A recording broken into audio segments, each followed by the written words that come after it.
Hello friends. Did you know that nearly 80% of those who watch my videos aren't subscribed?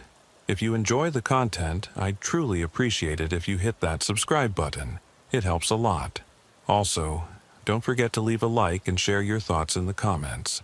Your interaction not only supports the channel's growth, but also helps these stories reach more people. Thank you all for being here. By the way, where are you watching from? Let me know in the comments.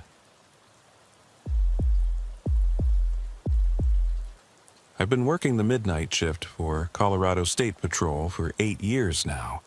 And let me tell you something about the night highways that most people don't understand.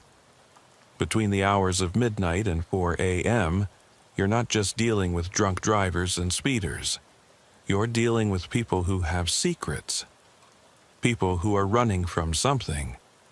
And sometimes you find yourself chasing those secrets down dark country roads where cell towers are scarce, and backup is 20 minutes away on a good night.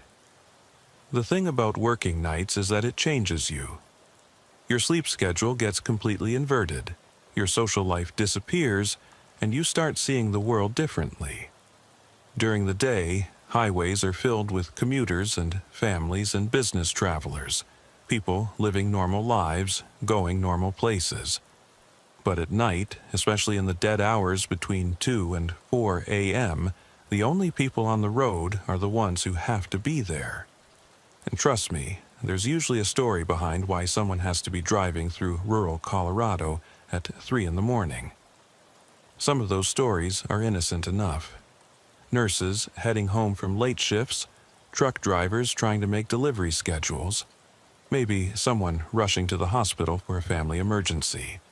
But others, well, others involve drugs, violence, desperation, and choices that people make when they think nobody's watching. The night that changed everything for me started like any other Tuesday in October. I was patrolling a 60-mile stretch of Highway 36 between Boulder and Denver, the kind of lonely road that cuts through farmland and small towns where most folks are asleep by 10 p.m. The radio had been quiet for the better part of 3 hours. Just the occasional truck stop check-in or a fellow trooper calling in his location. My name is Officer Jake Morrison, badge number 4272, and I'd gotten comfortable with the rhythm of night patrol. Coffee at midnight from the 24-hour gas station near Lyons. Gas station sweep at 1:30 to check on the overnight clerk. Another coffee at 3 from the vending machine at the rest stop. Simple routine that kept me alert and gave the local business owners some peace of mind. But at 2:47 a.m., everything went sideways.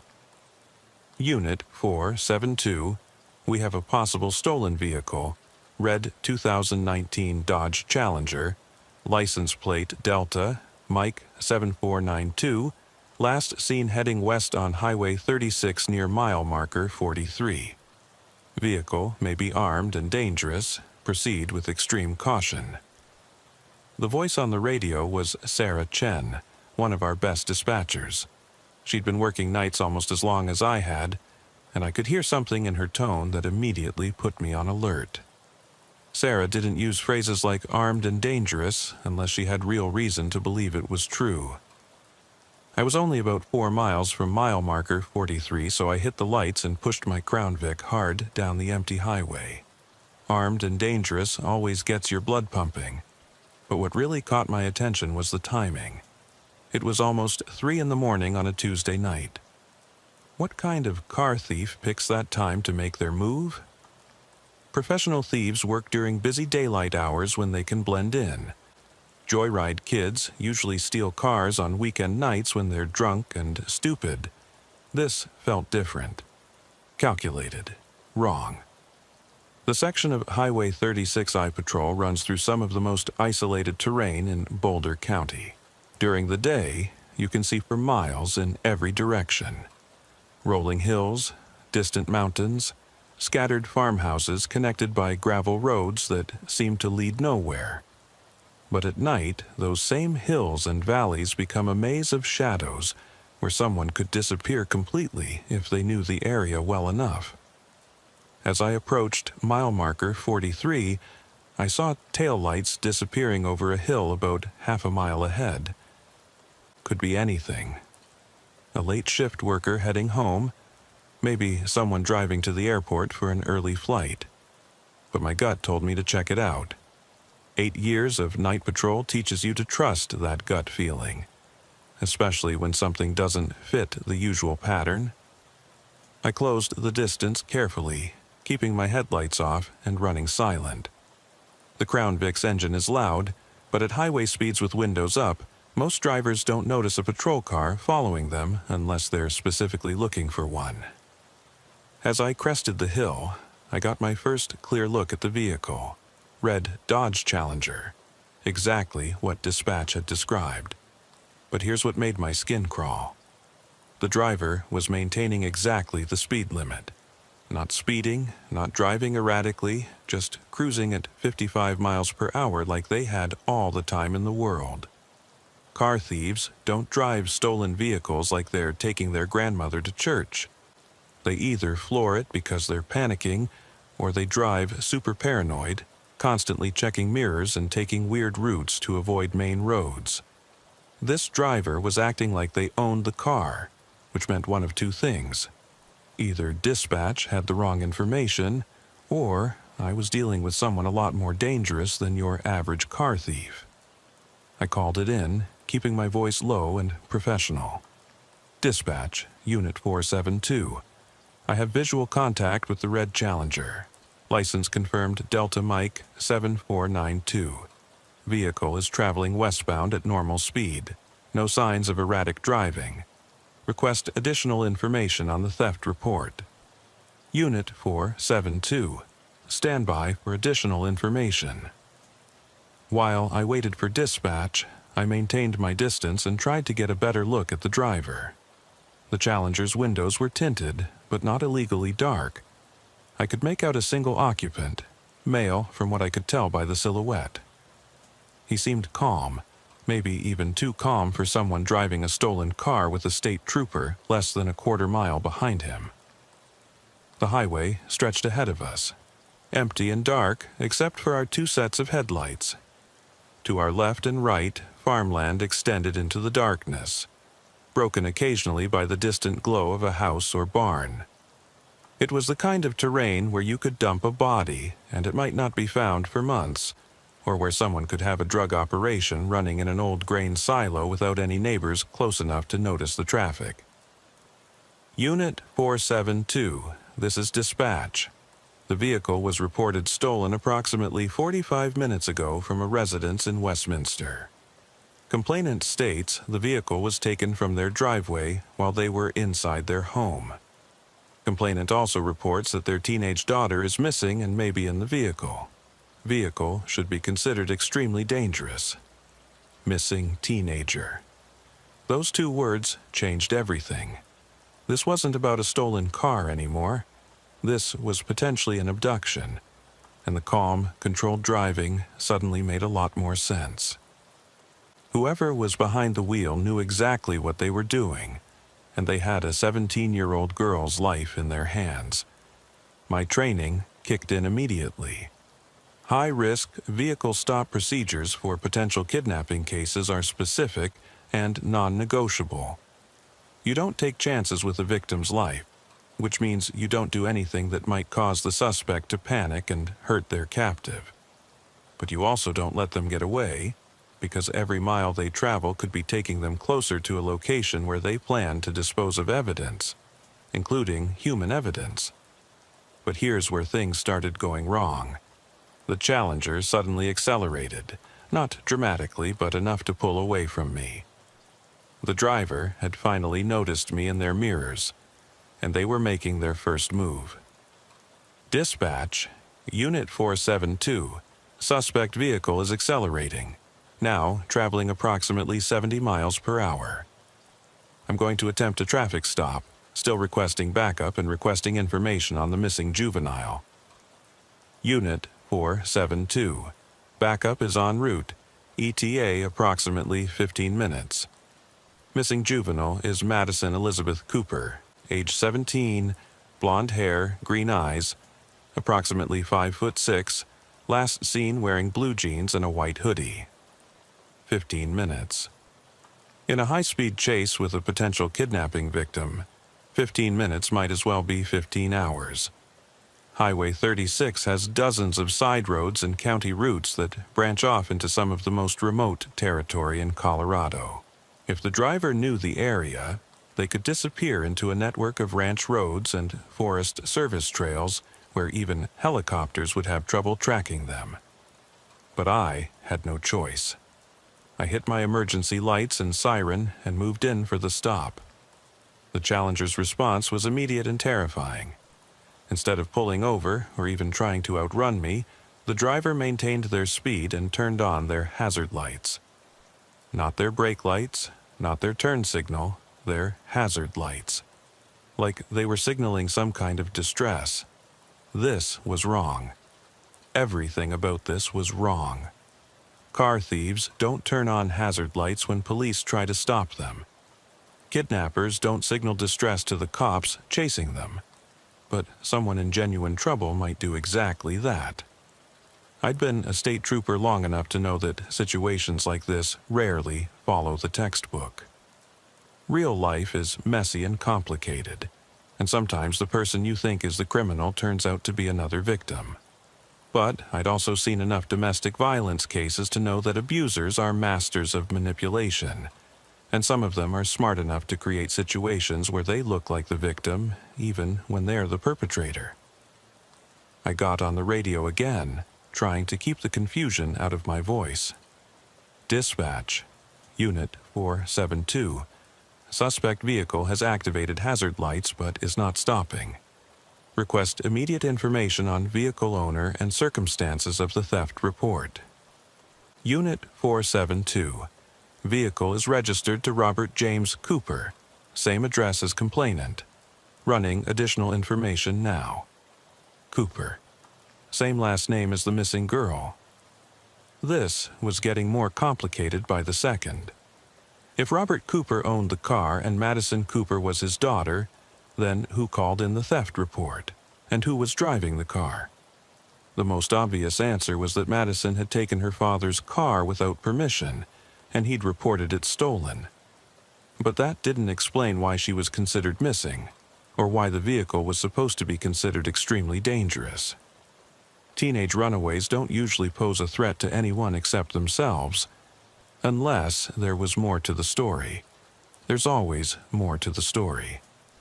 The Challenger suddenly took a hard right onto County Road 27, a narrow two-lane road that headed north into some of the most remote farmland in the county. I followed, but something was nagging at me.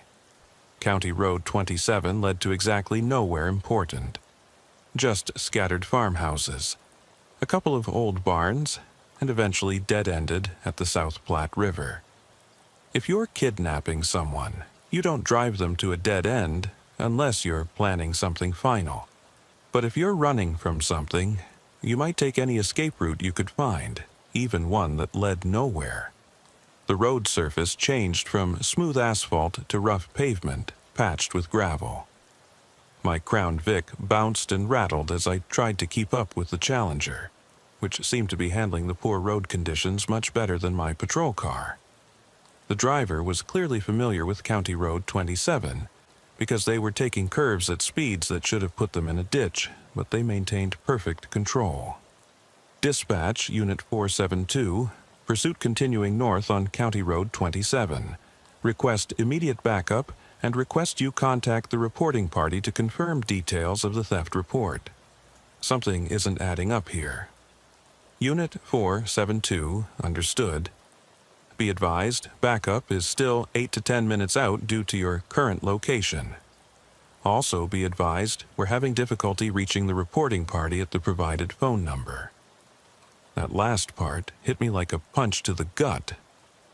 If dispatch couldn't reach the person who reported the car stolen, it meant one of two things.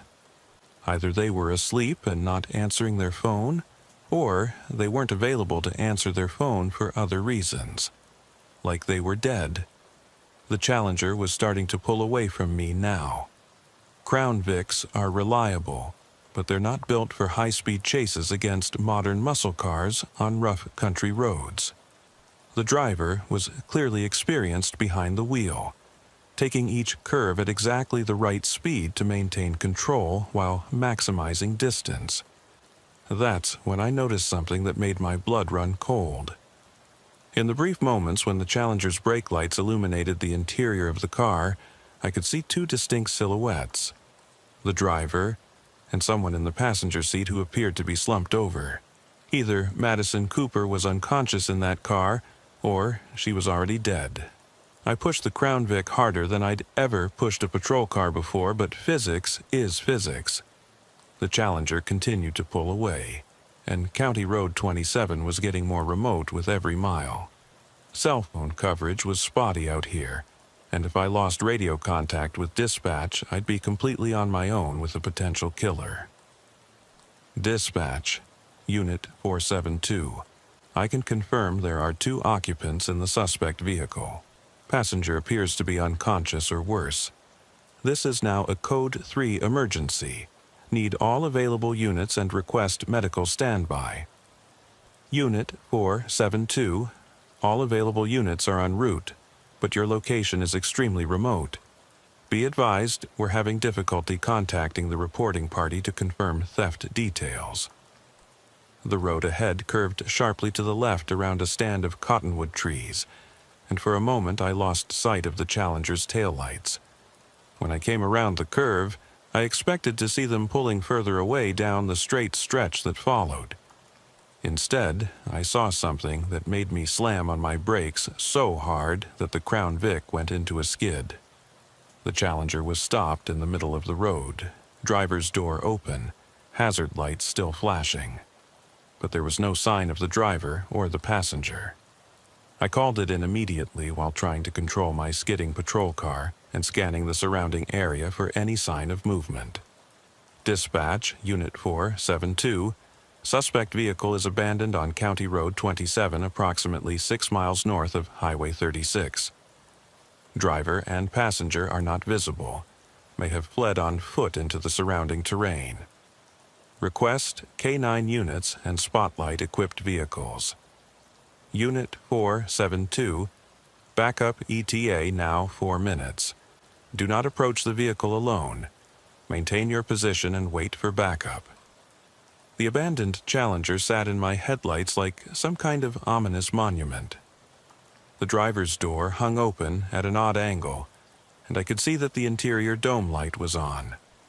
The hazard lights continued their rhythmic flashing, casting alternating red shadows across the road and the surrounding grass. But as I sat there watching the abandoned car, I heard something that changed everything. A voice, weak but definitely human, calling for help from somewhere near the vehicle. Help. Please, somebody help me. Every piece of training I'd ever received told me to wait for backup. Never approach a potentially dangerous situation alone, especially with a possible kidnapping victim involved. The Colorado State Patrol Manual is very specific about officer safety protocols, and what I was considering violated several of them. But that voice was getting weaker, and if Madison Cooper was injured and bleeding out in a ditch somewhere, 4 minutes might be too long.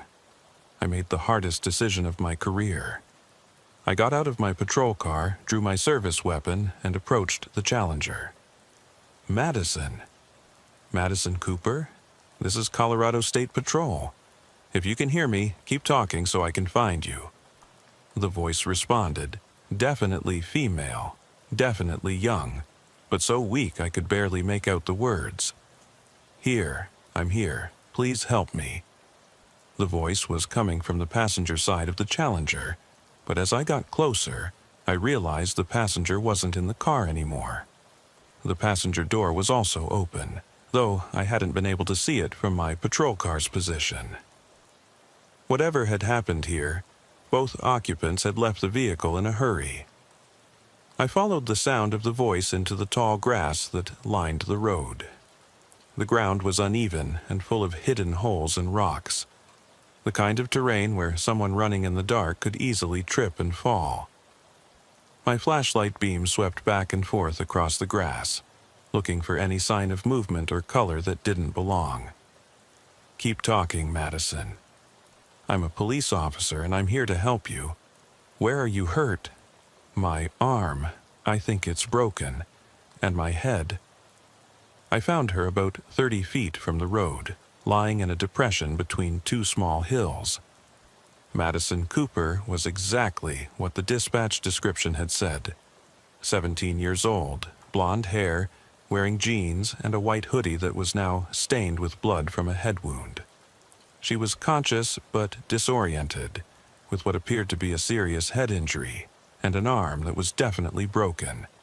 But she was alive, and that's what mattered most. Madison, I'm Officer Morrison with the Colorado State Patrol. You're safe now. Can you tell me what happened? Where's the person who was driving the car? Madison's response came out in broken fragments between tears and obvious shock. He was supposed to help me, but then he got scared and ran. Who got scared? Who was driving the car, Madison?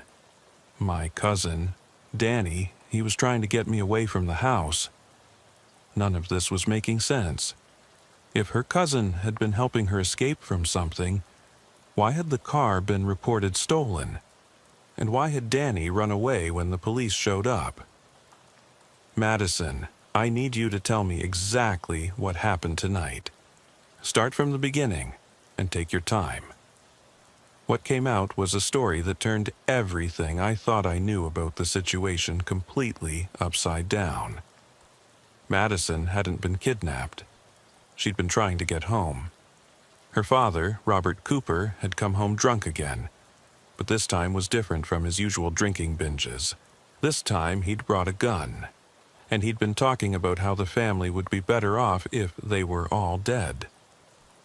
Madison's mother had locked herself in the bedroom and called 911, but Robert had started breaking down the door.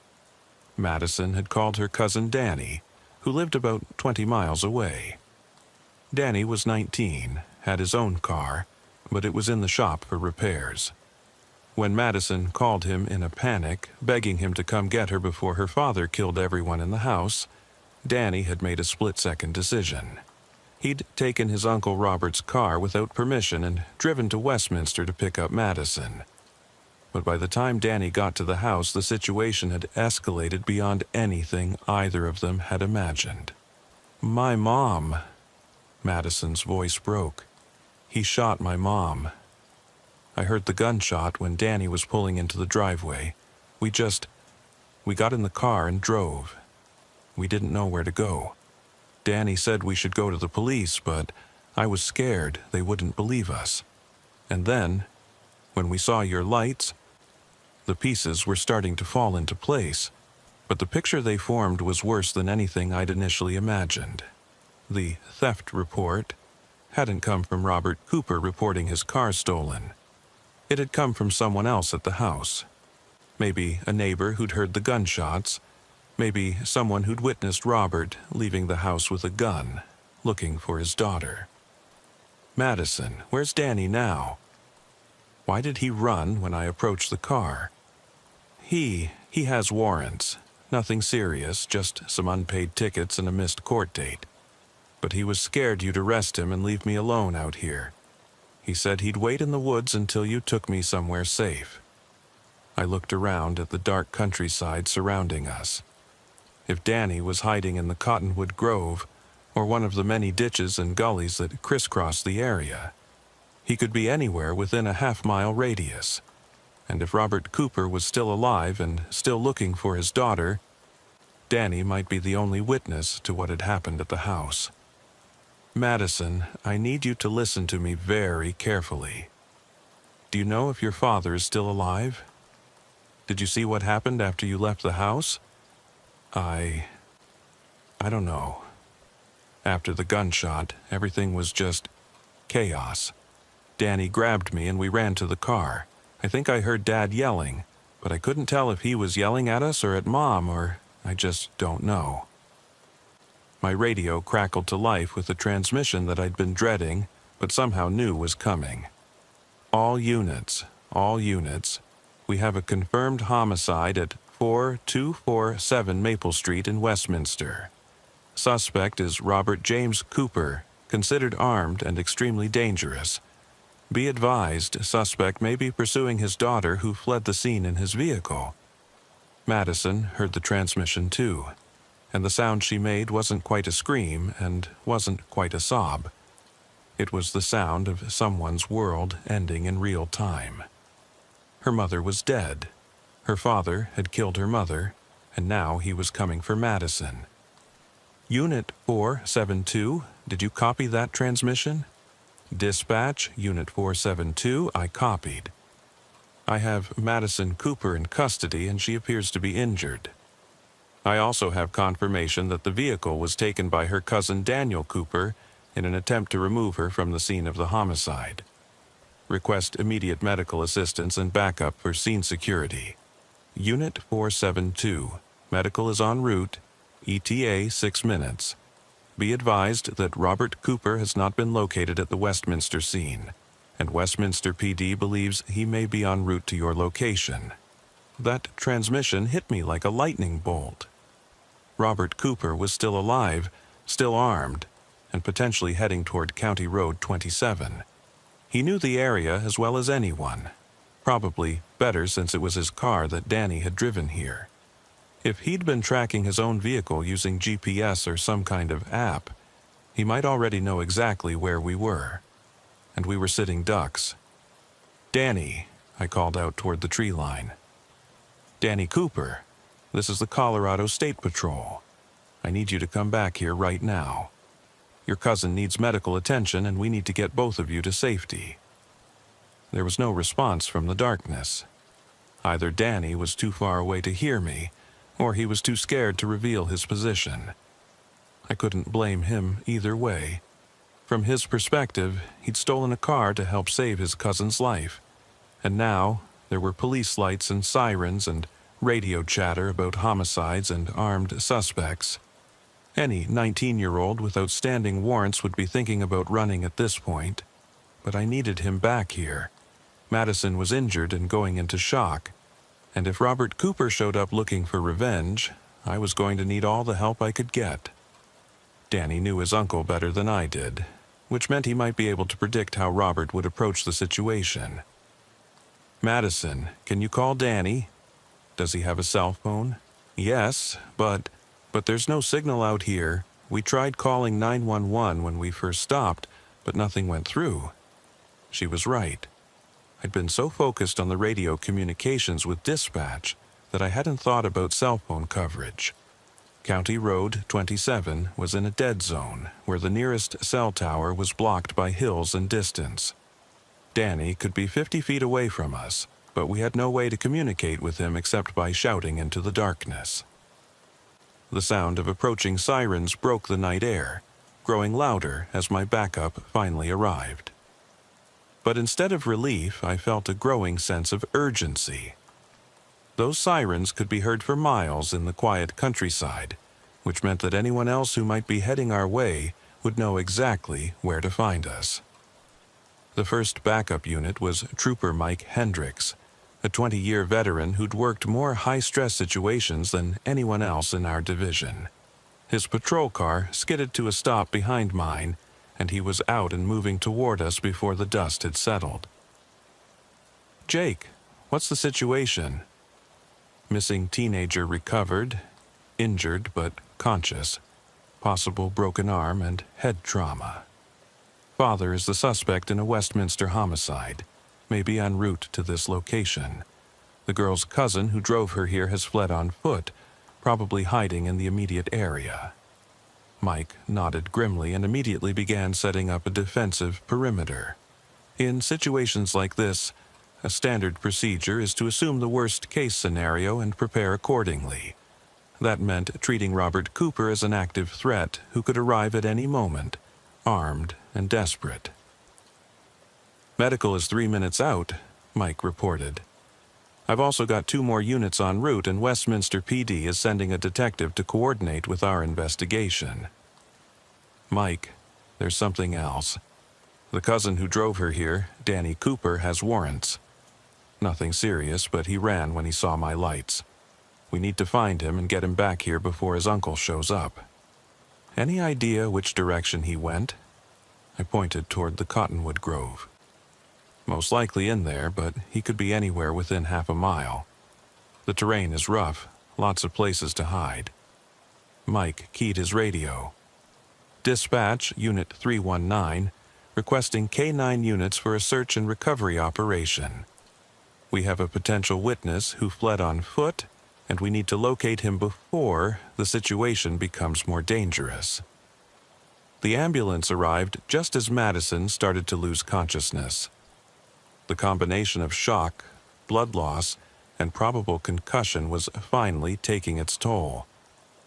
The paramedics immediately began working to stabilize her while Mike and I continued scanning the surrounding area for any sign of movement. There!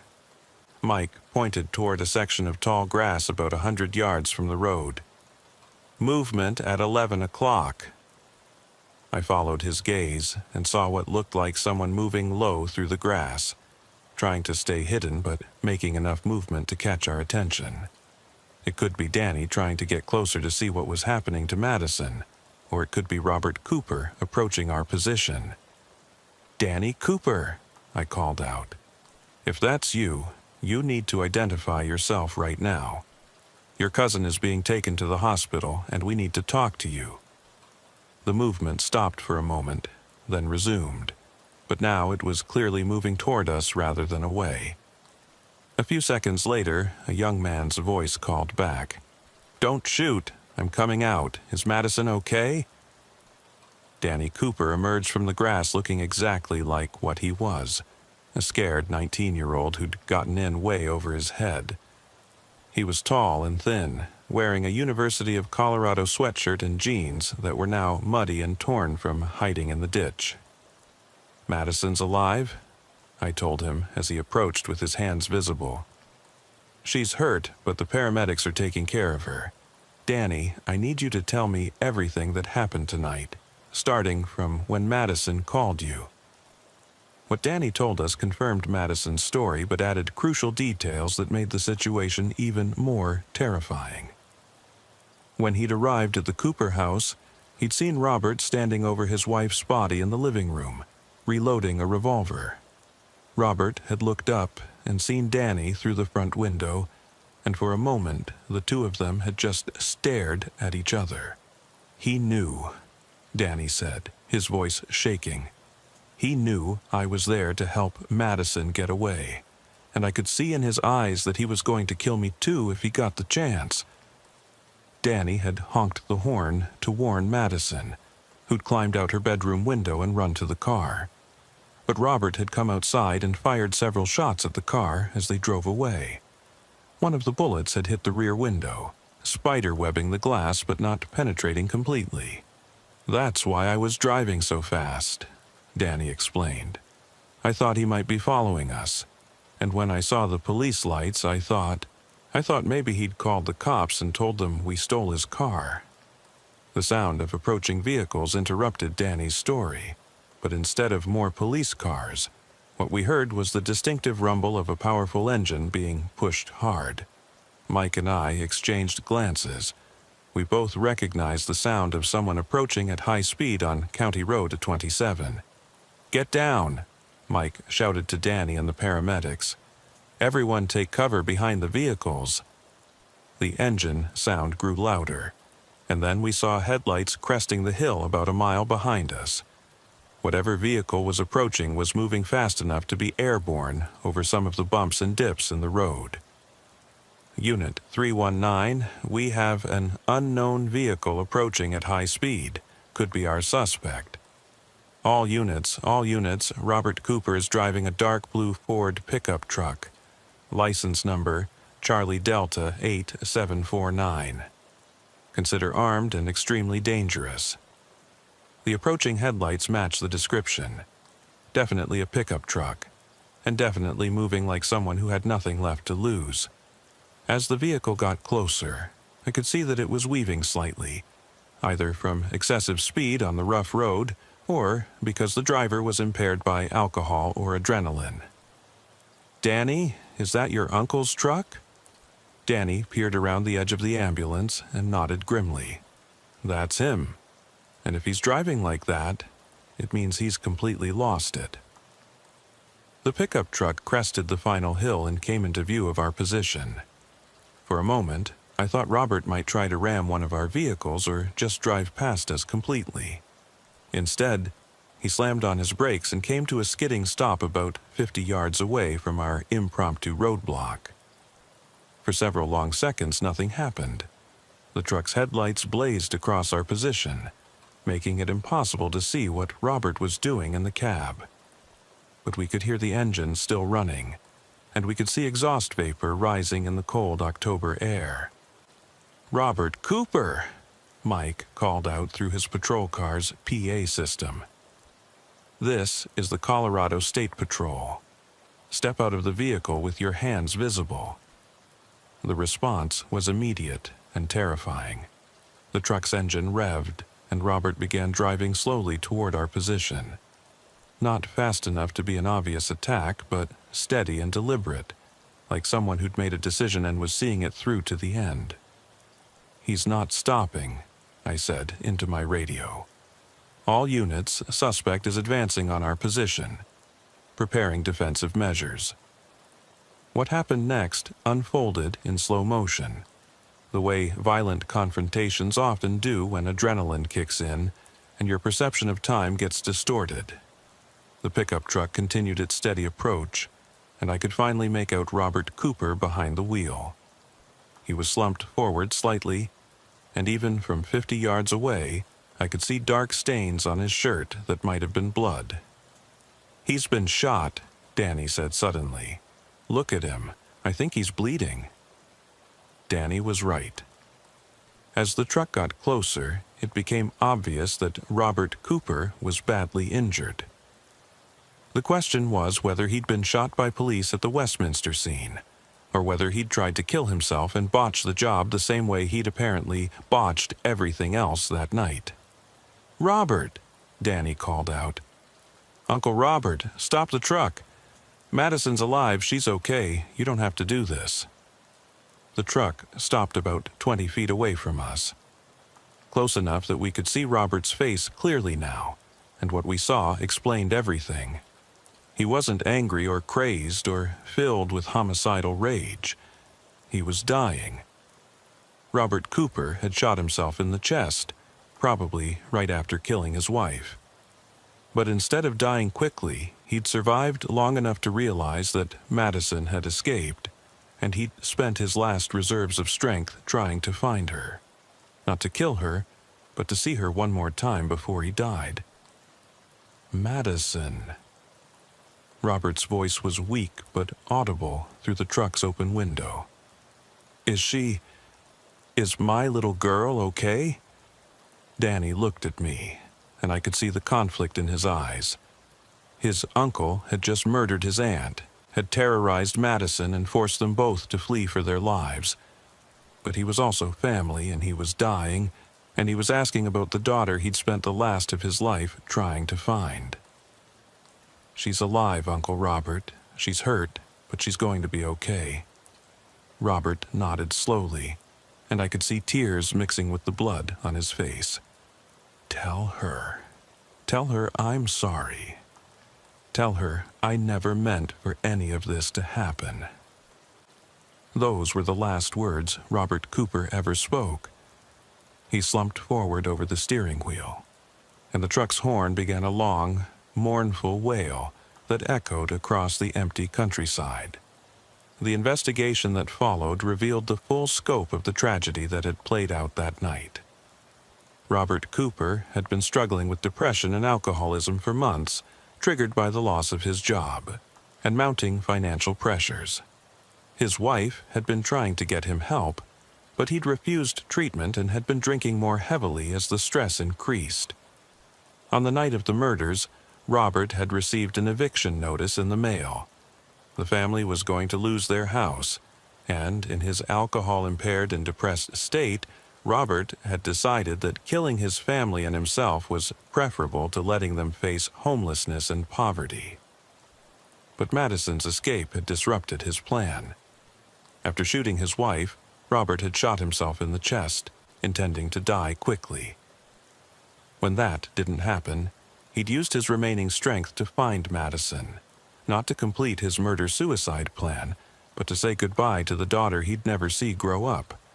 Danny Cooper was charged with auto theft but received probation due to the extenuating circumstances. He'd stolen a car, but he'd done it to save his cousin's life, and the judge recognized that his actions had prevented an even greater tragedy. Madison Cooper survived her injuries and went to live with relatives in another state. But the trauma of that night changed her in ways that weren't always visible. I saw her at the trial 6 months later, and while she looked physically healthy, there was something different in her eyes. Something that hadn't been there before, and probably never would be again. I still work the midnight shift on Highway 36. I still stop speeders and check on truck stops and drink too much coffee to stay alert. But I never look at a routine traffic stop the same way again.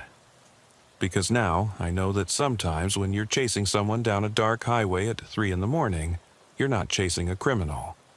Sometimes you're chasing someone who's running for their life, and sometimes the real monster is the one they're running from. And sometimes the most terrifying thing about working midnight patrol isn't what you might encounter in the darkness. It's the knowledge that somewhere out there, in houses with lights on and cars in the driveway, ordinary families are falling apart in ways that will eventually spill out onto your highway. The radio call that started my chase that night came in as a stolen vehicle report. But what I was really responding to was the end of a family, the destruction of a home, and a 17-year-old girl's desperate attempt to survive the worst night of her life. Madison Cooper contacted me about a year later. She was living with relatives in Oregon, going to college, and slowly building a new life away from the shadows of that October night. She wanted to thank me for finding her in the grass and for believing her story when everything seemed to point in a different direction. But here's what she told me that still haunts me. She said that during those terrifying moments when she was hiding in the darkness, listening to my voice calling her name, she thought I might be her father, pretending to be a police officer to lure her out of hiding. That's the level of fear she was operating under. That's how completely her trust in the world had been shattered. She was so terrified of her own father that she'd rather risk bleeding to death in a ditch than take the chance that the voice offering help might be another trap. I think about that conversation every time I approach a traffic stop now. I think about how the people I encounter might be seeing me not as help, but as another potential threat in a world that's already tried to destroy them. The midnight highway is full of secrets, and sometimes those secrets are darker than anything you'd expect to find on a lonely road at 3 in the morning. Sometimes the most dangerous person in the story is the one who never appears in your rearview mirror. Sometimes the real pursuit isn't about catching someone who's running away. It's about understanding why they're running in the first place. Danny Cooper stayed in touch with me for several years after that night. He eventually got his life together, paid off his warrants, and became an EMT. He said that seeing the paramedics work on Madison that night had inspired him to find a way to help people instead of just getting by day to day. It's funny how tragedy can sometimes redirect people toward better paths, even when it seems like it's destroying everything in its wake. But Danny also told me something that I've never been able to shake. About a week before the murders, his uncle Robert had called him out of the blue and asked if Danny thought Madison would be better off without him as a father. Danny had laughed it off at the time, thinking it was just Robert being dramatic about his job loss and money problems. But looking back, he realized it had been a warning sign that none of them had recognized. How many other warning signs do we miss? How many other families are one bad day away from the kind of tragedy that played out on County Road 27 that night? These are the questions that keep me awake during my off hours, when I should be sleeping and getting ready for another midnight shift. The Westminster Police Department's investigation revealed that Robert Cooper had purchased the gun he used in the murders only 3 days before the shooting. Colorado has waiting periods for handgun purchases, but Robert had bought a rifle from a private seller at a gun show, which meant there was no background check and no waiting period. The seller later told investigators that Robert had seemed nervous and agitated, but that wasn't unusual for people buying their first firearm. What haunts me about this detail is how close Madison came to never escaping that house. If Robert had bought the gun a week earlier, or if he decided to act on a different night when Danny wasn't available to help, the outcome could have been completely different. Sometimes survival comes down to timing and luck, factors that are completely outside anyone's control. The psychological evaluation that was conducted on Robert Cooper posthumously, based on interviews with family members and co-workers, painted a picture of a man who'd been struggling with mental health issues for months without getting help. His wife had begged him to see a counselor, but he'd refused, saying that real men don't need therapy. It's an attitude that I encounter regularly in my work, and it usually ends badly for everyone involved. But what really gets to me is thinking about Robert's last moments, bleeding out in that pickup truck on a dark country road. He'd destroyed his family, killed the woman he'd promised to protect, and traumatized his daughter in ways that would affect her for the rest of her life. But in those final seconds, all he wanted was to know that Madison was okay. I've tried to make sense of that contradiction for years now, and I still don't understand how someone can simultaneously love their child and terrorize them. How someone can claim to be protecting their family while systematically destroying it. Maybe that's the real horror of domestic violence, the way it corrupts even the most basic human emotions and turns love into something twisted and dangerous. The media coverage of the case focused primarily on the murder-suicide aspect, which meant that Madison's survival story got overshadowed by the more dramatic elements. But for those of us who worked the case, Madison's escape was the most important part of the whole thing. She was 17 years old, had never driven at night before, and had to make life or death decisions while under the most extreme stress imaginable. And she survived. That takes a kind of courage that most adults never have to discover in themselves. Madison didn't just survive because she was lucky, or because Danny happened to answer his phone. She survived because when her world collapsed around her, she found the strength to run toward help instead of giving up and accepting her fate. I think about Madison whenever I encounter other young people who are dealing with family violence or substance abuse or any of the other problems that tend to spill onto the highways during the midnight shift. Sometimes, the difference between survival and tragedy is having someone believe in your ability to escape, even when you don't believe in it yourself.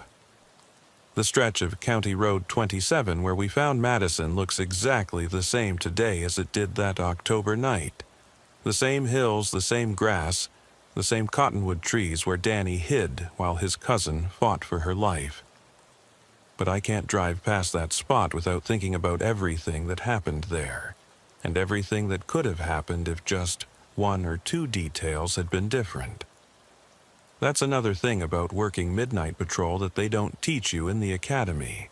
Certain places become permanently marked in your memory, associated forever with the worst things you've witnessed.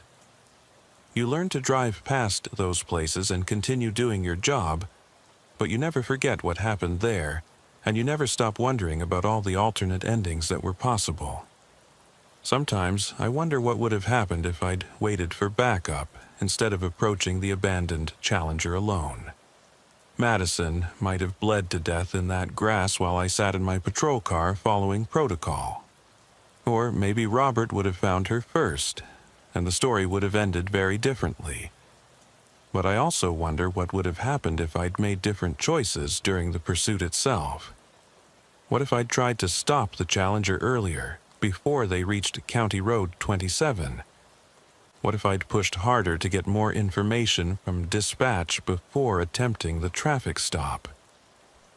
These are the kind of second-guessing thoughts that can drive a cop crazy if you let them. Every decision you make in a high-stress situation has consequences that ripple outward in ways you can't predict. You do your best with the information you have, and you live with the results, good or bad. In Madison's case, the results were as good as they could have been under the circumstances. She survived, Danny avoided serious legal consequences, and Robert Cooper's suicide meant that he couldn't hurt anyone else. But 2 people were still dead, a family was still destroyed, and a 17-year-old girl still had to rebuild her entire life from scratch. The thing that surprised me most about the aftermath was how the other officers in my unit responded to the case. I'd expected them to focus on the tactical aspects, the pursuit, the weapons involved, the coordination with Westminster PD. Instead, most of them wanted to talk about Madison and how she'd managed to keep functioning under that level of stress.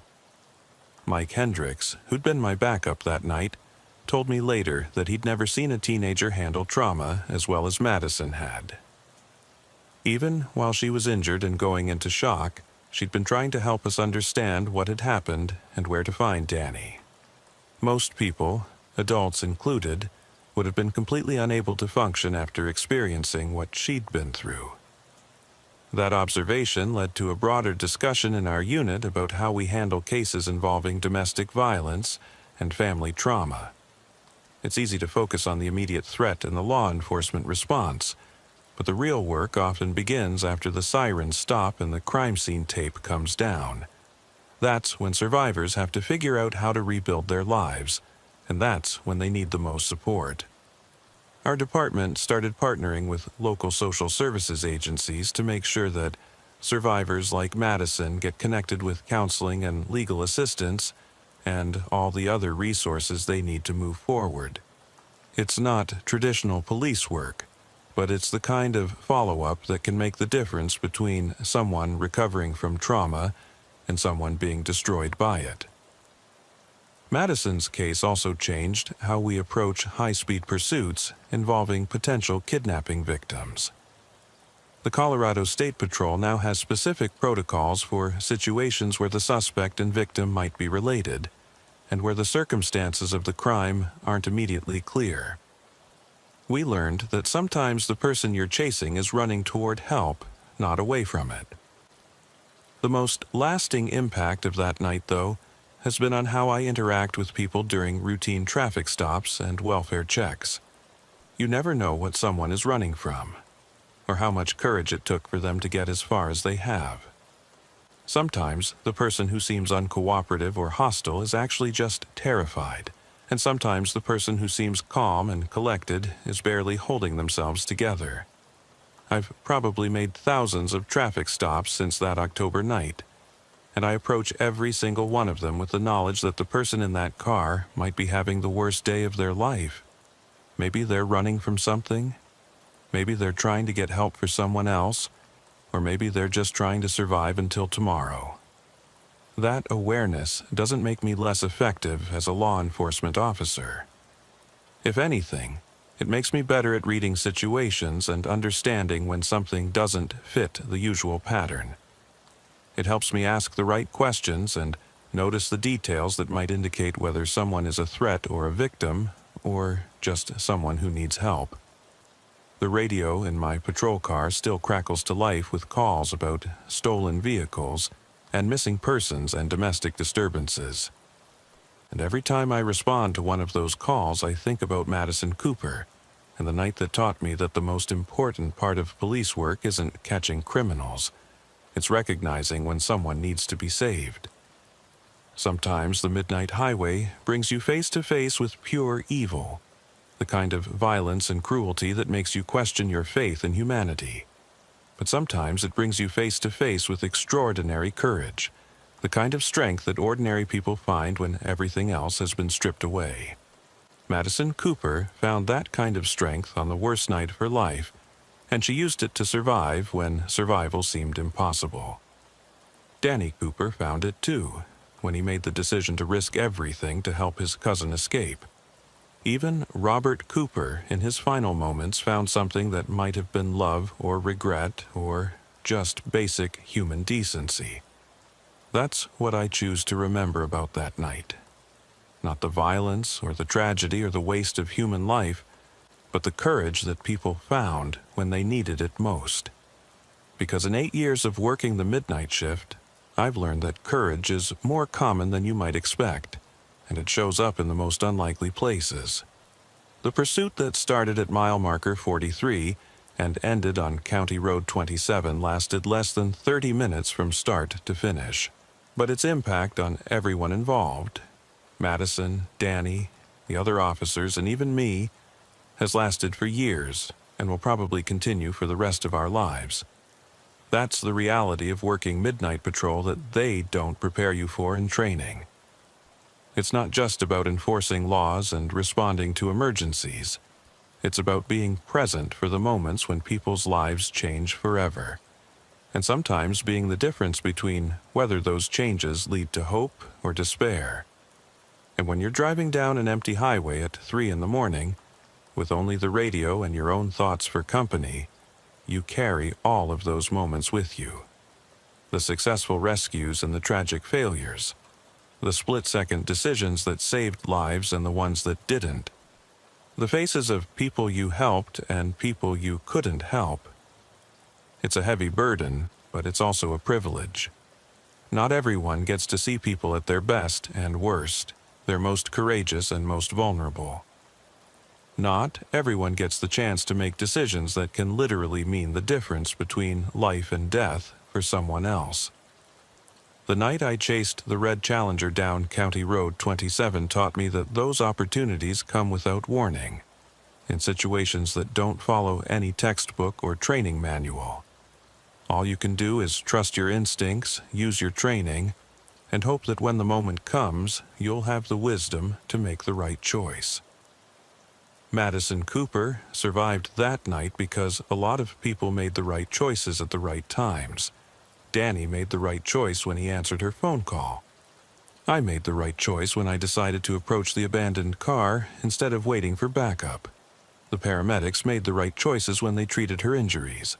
The dispatcher made the right choice when she sent multiple units to our location. But Madison survived primarily because she made the right choice herself. The choice to run toward help instead of accepting defeat. That's the kind of courage that inspires everyone around it. And it's the kind of story that reminds you why the work matters, even when everything else seems hopeless. Every time I start my midnight shift now, I check my equipment and review the night's briefing, and head out onto Highway 36 with the knowledge that somewhere out there, someone might be having the worst night of their life. And maybe, if I'm lucky and smart and brave enough, I'll be able to help them find their way to something better. That's what working the midnight shift is really about. It's about being ready for the moment when everything goes wrong for someone else, and being the person who shows up to help them find their way back to safety. And sometimes that's enough to make all the darkness worth it. The department psychologist who debriefed all of us after the incident told me something that I've carried with me ever since. She said that trauma doesn't just affect the primary victims. It ripples outward like waves in a pond, touching everyone who was involved, even peripherally. The officers who responded, the dispatchers who coordinated the response, the medical personnel who treated Madison, even the tow truck driver who hauled away Robert Cooper's vehicles. We all carry pieces of that night with us, and we all process it differently. Some of the guys threw themselves into their work, picking up extra shifts and volunteering for the most dangerous assignments. Others became more cautious, more methodical in their approach to high-risk situations. A few transferred to different units, or even left law enforcement altogether. For me, the impact was more subtle, but no less profound. I started paying closer attention to the details that might indicate someone was in genuine distress rather than just being uncooperative. I learned to listen for the things people weren't saying, to watch for the signs that someone's story didn't quite match their behavior. That enhanced awareness paid off about 6 months later, when I responded to what seemed like a routine noise complaint at a rural trailer park. The complainant said their neighbor had been playing loud music all night, but when I arrived, I noticed several details that didn't fit. The music was coming from inside the trailer, but there were no cars in the driveway, and no lights on except for the flickering glow of what might have been candles.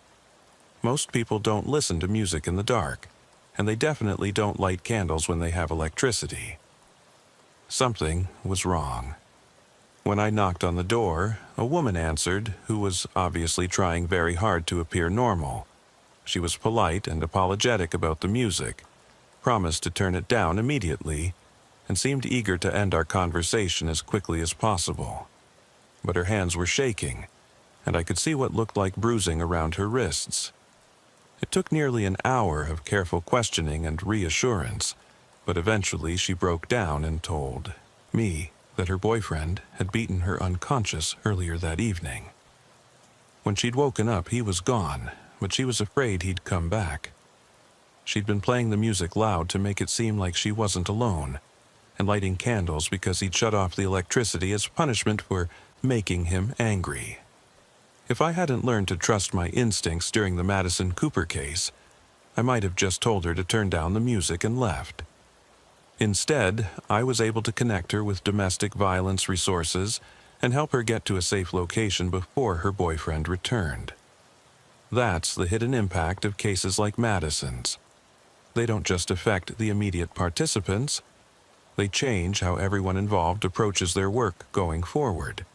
They create a ripple effect of increased awareness and sensitivity that can prevent other tragedies down the line. The Colorado State Patrol used Madison's case as a training scenario for new recruits, focusing on the importance of questioning initial assumptions and remaining flexible when situations don't develop as expected. The case study has probably been reviewed by hundreds of officers over the years, and I have to believe that some of them have used those lessons to handle their own complex situations more effectively. But the most significant long-term impact of that night wasn't on law enforcement procedures or training protocols. It was on Madison herself, and on how she chose to rebuild her life after losing everything she'd known. 3 years after the incident, Madison contacted me again with news that surprised me. She was majoring in social work, with a specialization in family crisis intervention. She said that surviving that night had shown her how much difference the right person could make at the right moment. And she wanted to be that person for other families in crisis. I keep thinking about how many warning signs there must have been before that night, she told me during a phone conversation. Mom tried to get Dad help, but he refused. The neighbors heard him yelling and threw furniture around, but nobody called the police. His coworkers knew he was drinking heavily and talking about hopeless everything was, but they just figured it was normal workplace stress. Madison had decided to dedicate her career to identifying and responding to those warning signs before they escalated into violence. She was working with a nonprofit organization that trained community members to recognize the signs of domestic violence and mental health crises, and to connect at-risk families with appropriate resources. The thing is, she explained, most people don't wake up one day and decide to kill their families. There's usually a progression, a series of smaller incidents that build up over time. If you can intervene early enough, before someone reaches that point of no return, you can sometimes prevent the whole tragedy from happening. Her work was having a real impact. The organization she worked with had helped identify and assist more than 200 at-risk families in the 3 years since she'd started, and several of those interventions had likely prevented situations similar to what her own family had experienced. Madison had also become an advocate for changes in how law enforcement and social services respond to domestic violence calls. She argued that, too often, agencies waited for a crime to be committed before taking action, when what was really needed was proactive intervention based on patterns of escalating behavior. When the police came to our house for noise complaints or welfare checks, they were always focused on the immediate situation, she explained. Is anyone hurt right now? Is there evidence of a crime right now? But they weren't looking at the bigger picture, the pattern of incidents that showed things were getting progressively worse. Her advocacy work had contributed to policy changes in several Colorado counties, including new protocols for documenting and tracking domestic disturbance calls, and improved coordination between law enforcement and social services agencies. But perhaps most importantly, Madison had found a way to transform her trauma into purpose. Instead of being defined by the worst thing that had ever happened to her, she'd chosen to use that experience as motivation to help prevent similar tragedies for other families. "I'll never get my parents back," she told me during our last conversation, "and I'll never completely get over what happened that night. But if I can help save even one family from going through what mine did, then maybe some good can come from all that loss." Danny Cooper had found his own way to channel his experience into something positive. After becoming an EMT, he'd specialized in crisis intervention and de-escalation techniques. He'd become the person his unit called when they needed to talk down someone who was having a psychiatric emergency or threatening self-harm. Uncle Robert wasn't a monster, Danny had told me during a conversation about a year after the incident. He was a sick man who didn't get the help he needed. If someone had been able to reach him before he got to that breaking point, maybe everything would have turned out differently. Danny's work as an EMT had given him dozens of opportunities to be that person for others. He'd talked suicidal people down from bridges, convinced overdose victims to accept treatment, and helped police officers safely resolve situations involving people in mental health crises. Every time I respond to one of those calls, I think about that night on County Road 27, he'd said.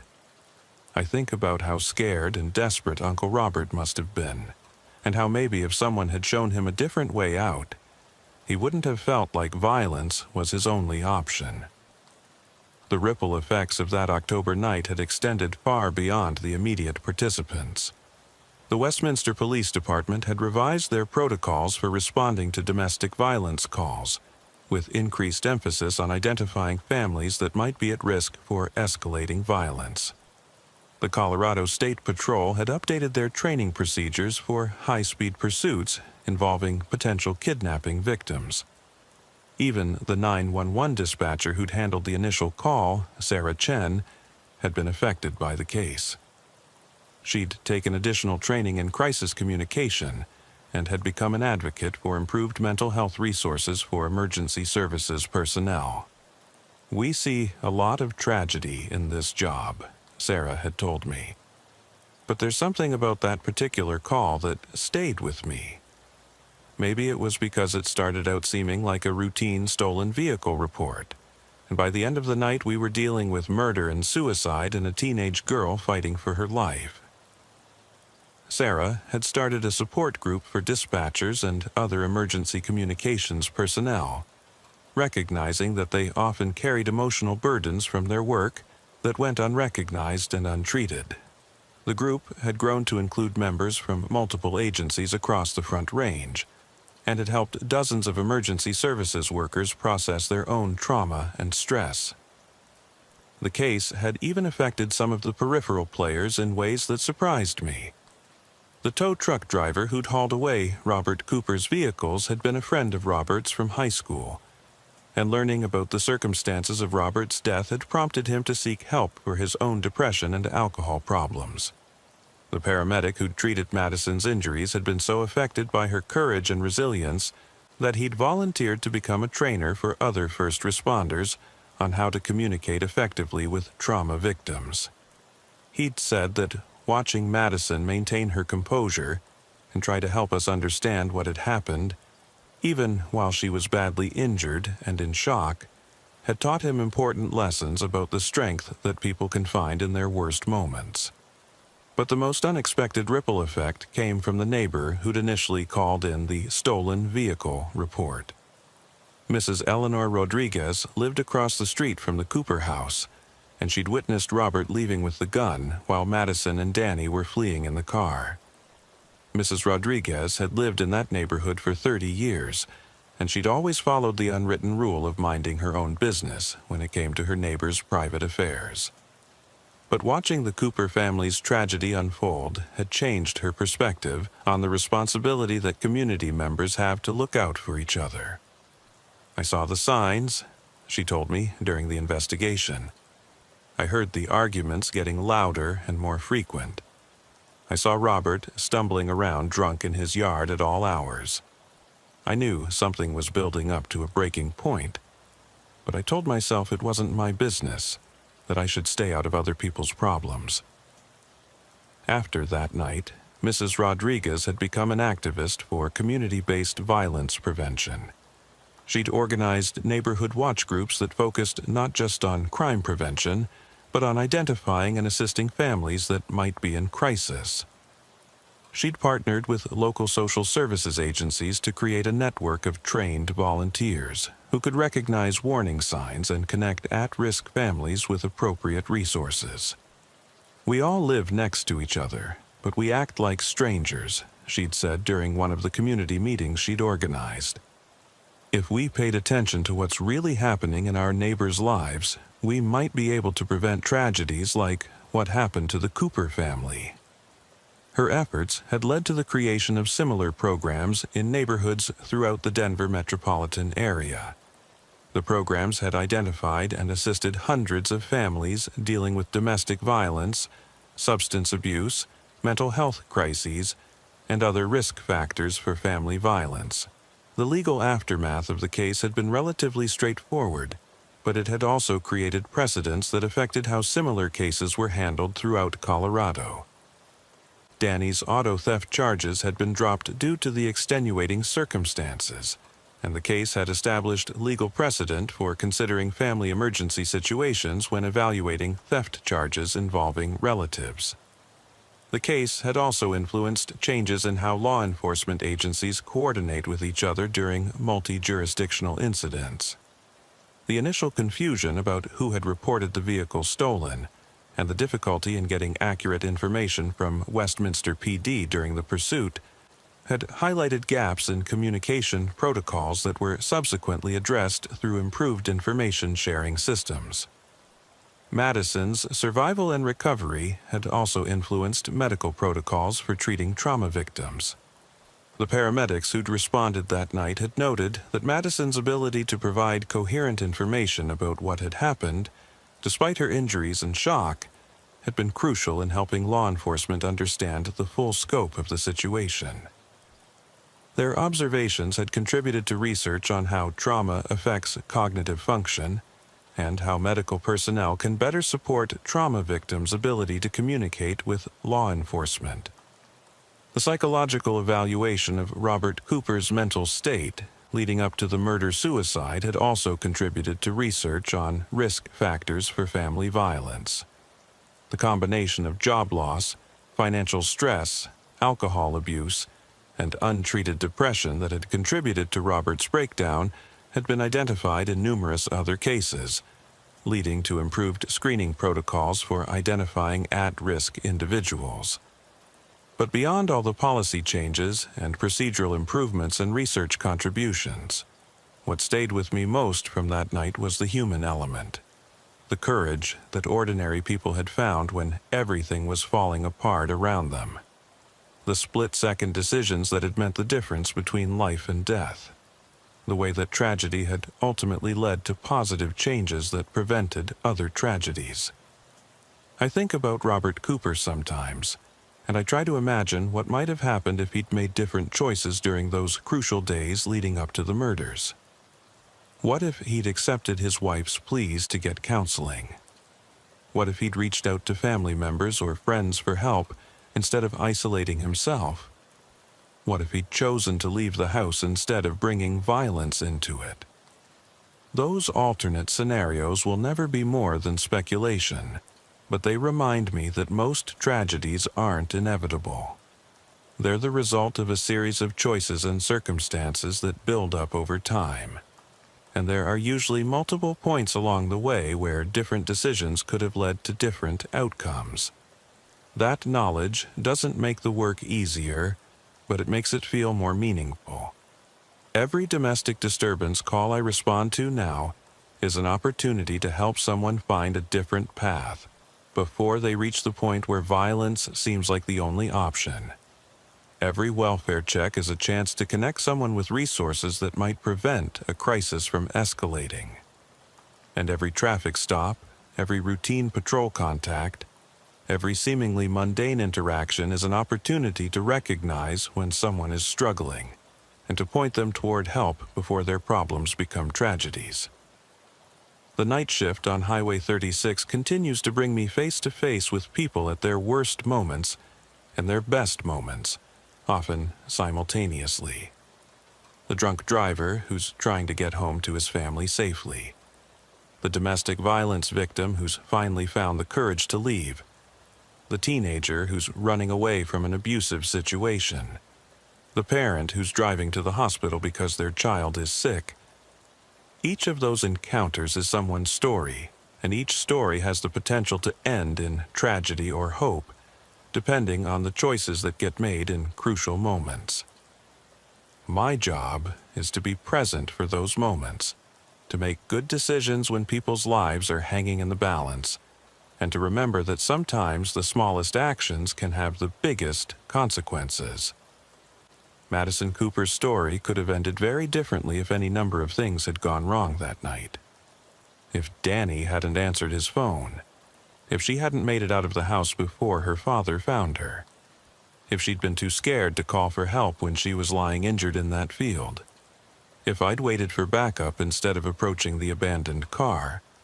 But all of those things went right, because people made brave choices at crucial moments. And because of those choices, Madison survived to become someone who prevents other families from experiencing the same tragedy hers did. That's what I carry with me every time I start a midnight shift on Highway 36.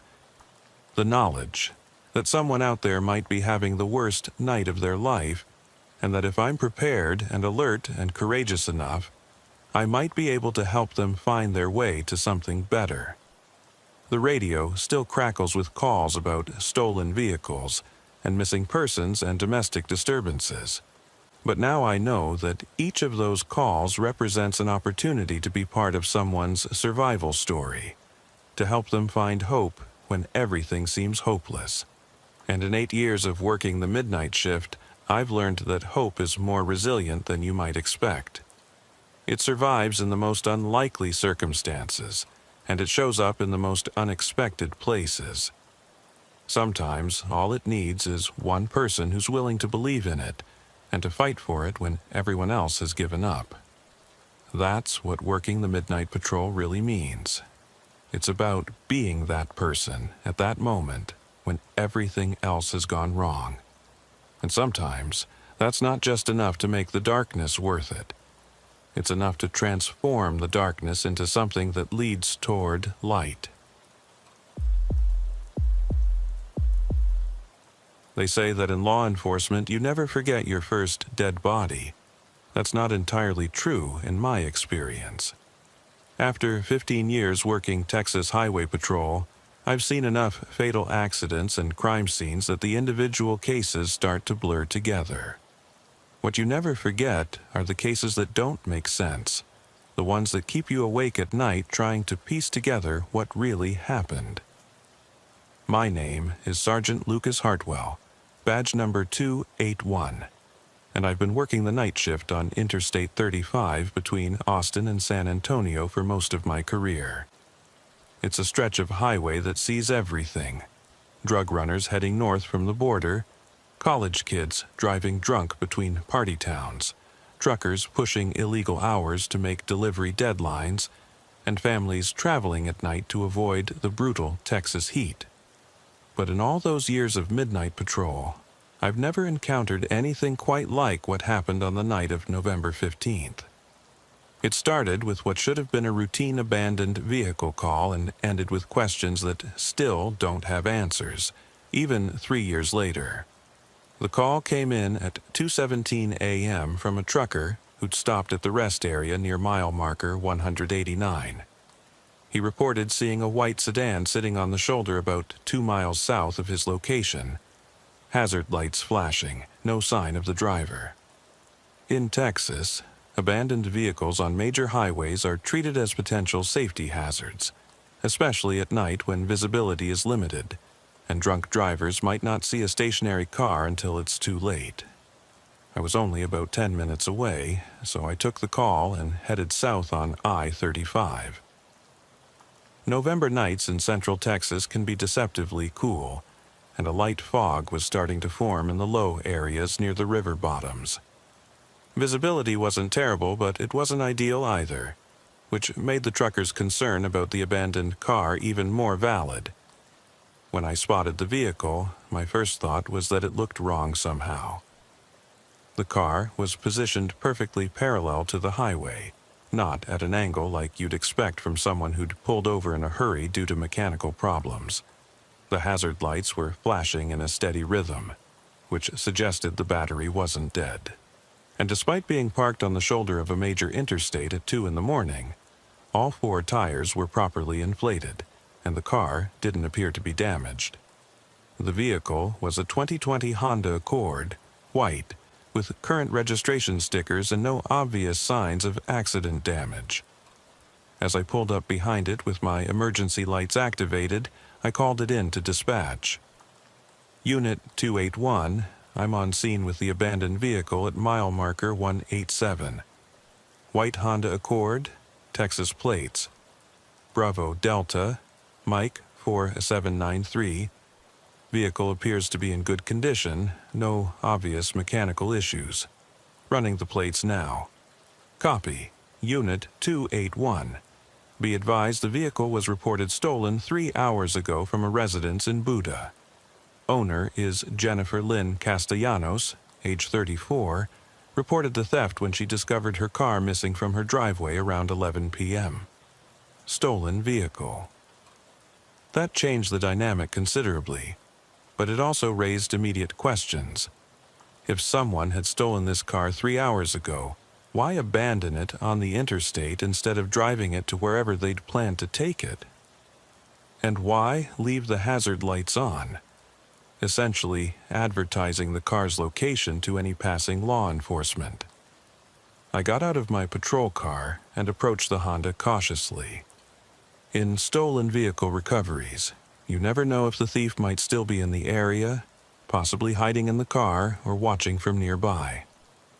The windows were slightly tinted, but I could see that the front seats appeared to be empty. What I found when I looked through the driver's window made my skin crawl. The car was running. Not just unlocked, not just abandoned, it was running, with the keys in the ignition and the gear selector in park. The fuel gauge showed 3/4 of a tank. The interior was immaculate, as if the car had just been driven off a dealership lot. And sitting on the passenger seat was a woman's purse, open, with what appeared to be cash and credit cards visible inside. Car thieves don't abandon running vehicles with the keys in the ignition and valuables in plain sight. They don't carefully position stolen cars on highway shoulders with hazard lights flashing. And they definitely don't call attention to their crimes by making the abandoned vehicle as visible as possible to passing traffic. I keyed my radio. Dispatch Unit 281. The situation just got a lot more complicated.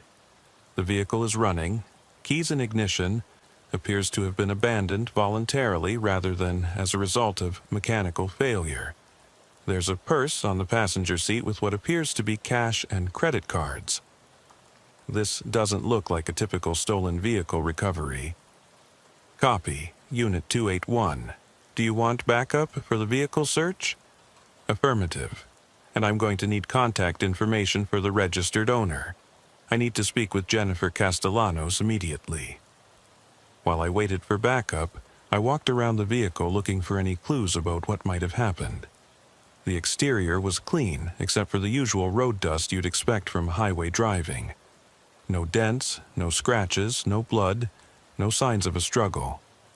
The trunk was locked, but I could see through the rear window that it appeared to be empty. The ground around the car told a different story. In the sandy soil of the highway shoulder, I could make out what appeared to be footprints leading away from the driver's side door. The prints were small, consistent with women's shoes, and they headed north along the shoulder for about 20 yards before disappearing into the grass and scrub brush that lined the highway. Someone had gotten out of this car and walked away into the darkness. But why? Trooper Amanda Reyes arrived as my backup, and together we began a more thorough examination of the scene.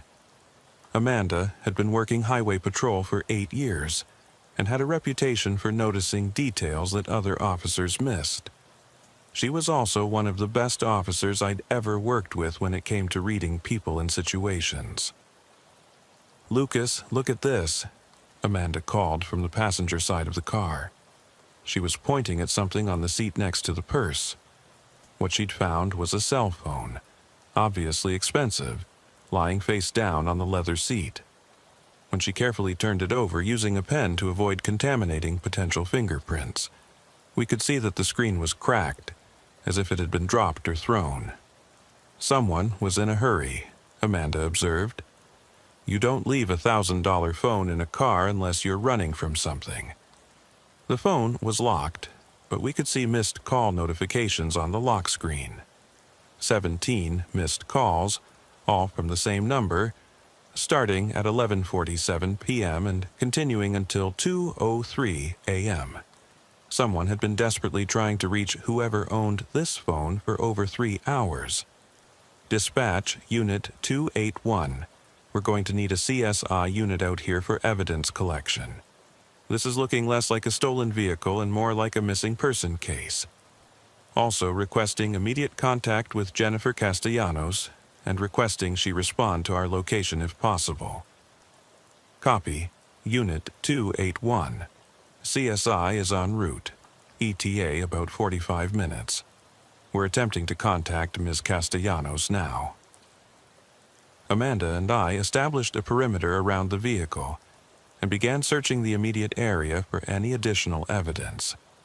The footprints we'd found led north along the shoulder for about 50 yards before the trail disappeared in an area where the ground was too hard to hold impressions. But we found something else that made the situation even more disturbing. About 30 yards from the car, hidden in tall grass just beyond the highway right-of-way, Amanda discovered a pair of women's shoes. They were black heels, expensive looking, the kind you'd wear to a nice restaurant or business meeting. They'd been placed side by side, not dropped or scattered as you'd expect if someone had been running. She took her shoes off intentionally, Amanda said, crouching beside them. These weren't lost while she was fleeing. She stopped, took them off, and placed them here. That detail sent chills down my spine. If someone was running from danger, they might kick off high heels to move faster, but they wouldn't stop to arrange them neatly in the grass. That suggested a level of deliberation that didn't fit with an emergency situation. Amanda, start expanding the search pattern. If she was walking in bare feet, she might not have gotten very far. And if she was planning something, I didn't finish the sentence, but we both understood what I was implying. Sometimes people abandon their cars and walk into isolated areas because they're planning to hurt themselves. The careful positioning of the vehicle, the abandoned phone, the neatly placed shoes, it all could point towards someone preparing for suicide. My radio crackled to life. Unit 281, this is dispatch. We've made contact with Jennifer Castellanos. She's en route to your location and should arrive within 30 minutes. She also provided some additional information that might be relevant to your situation. Go ahead, dispatch. Ms. Castellanos states that she did not report her vehicle stolen. She's been trying to contact her sister Elena Castellanos, age 29, who borrowed the car earlier this evening. Elena has not returned her calls and did not return home as expected. Ms. Castellanos is concerned that her sister may be in some kind of trouble. The pieces were starting to come together, but the picture they formed was troubling. Elena Castellanos had borrowed her sister's car and then disappeared somewhere along Interstate 35 in the middle of the night. She'd abandoned a running vehicle with her purse and phone inside, removed her shoes, and walked into the darkness. Dispatch, I need immediate information on Elena Castellanos. Any history of mental health issues, domestic violence, drug problems, anything that might explain why she'd abandon a vehicle and disappear on foot. Stand by, Unit 281. While we waited for more information, Amanda and I continued searching the area. The terrain alongside I-35 in this area was typical Central Texas scrubland.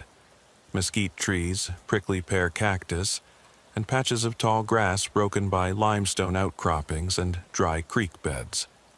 It was the kind of landscape where someone could easily get lost or injured, especially if they were walking barefoot in the dark. But it was also the kind of landscape where someone could hide if they were trying to avoid being found. "Lucas, over here." Amanda's voice carried a note of urgency that made me jog toward her position. She was standing at the edge of a dry creek bed about 100 yards from the highway. The creek was only about 6 feet deep, but the sides were steep and rocky. At the bottom, partially hidden by overhanging brush, was what appeared to be a piece of clothing. I scrambled down into the creek bed and found a woman's blouse. White silk, expensive. It had been torn, not cut, and there were what appeared to be small bloodstains on the fabric.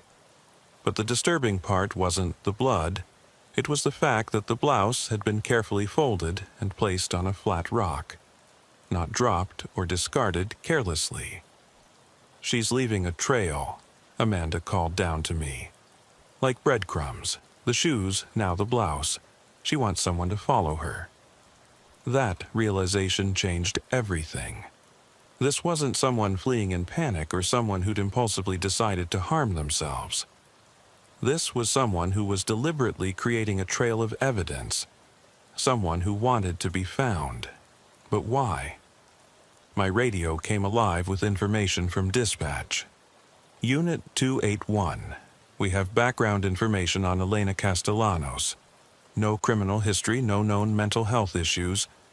However, she filed a domestic violence report 6 months ago against her ex-boyfriend, Marcus Webb. The case was dropped when Ms. Castellanos declined to press charges. Marcus Webb has an extensive criminal history, including assault, stalking, and violation of protective orders."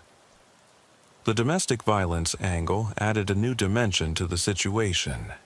If Elena was being stalked or threatened by her ex-boyfriend, her behavior might make more sense. Maybe she was trying to lead him away from populated areas to protect other people. Or maybe she was trying to create evidence that would implicate him if something happened to her. Dispatch, I need immediate information on Marcus Webb's current whereabouts. If he's been stalking Elena Castellanos, he might be involved in her disappearance. Copy, Unit 281. We're running that information now. CSI arrived just as we were processing this new information. Crime scene investigator Patricia Moon was a 15-year veteran who specialized in missing person cases. She immediately took charge of evidence collection while Amanda and I continued searching for additional clues. "Based on what you've found so far," Patricia told us after examining the scene, "this looks like someone who's either being pursued or is trying to stage evidence. The careful placement of items suggests deliberation, not panic, but the torn clothing and blood traces suggest some kind of violence or struggle." Jennifer Castellanos arrived while Patricia was photographing the evidence. She was a woman in her mid-30s, well-dressed despite being woken up in the middle of the night, and visibly distraught about her sister's disappearance. Elena borrowed my car to go to dinner with friends, Jennifer explained. She was supposed to be back by midnight. When I woke up at 2 a.m. and saw she wasn't home, I tried calling her phone. It kept going straight to voicemail. I was about to call the police myself when you called me. Jennifer, can you tell us about Elena's relationship with Marcus Webb? We understand there was a domestic violence incident 6 months ago. Jennifer's expression darkened immediately. Marcus has been stalking Elena ever since she broke up with him. The restraining order didn't stop him. He shows up at her work, follows her when she goes out with friends, calls her constantly from different phone numbers. Elena was terrified of him, but the police said they couldn't do anything unless he actually hurt her. Has Elena mentioned seeing Marcus recently? Any indication that the stalking was escalating? Last week, Elena found her car windows broken in the parking lot at her apartment complex. There was no sign of forced entry, nothing stolen, just the windows smashed. She was sure it was Marcus, but she couldn't prove it. That's why she's been staying with me for the past few days. The pattern was becoming clearer. Marcus Webb had been escalating his stalking behavior, and Elena had been trying to stay safe by staying with her sister. But something had happened tonight that had forced her to flee, leaving behind a trail that would lead investigators to whatever Webb had done to her. Jennifer, I need you to think carefully. When Elena left tonight, did she seem nervous or scared? Did she mention anything about meeting Marcus or anyone else? She was going to dinner with her co-workers from the hospital. Elena's a surgical nurse at South Austin Medical Center.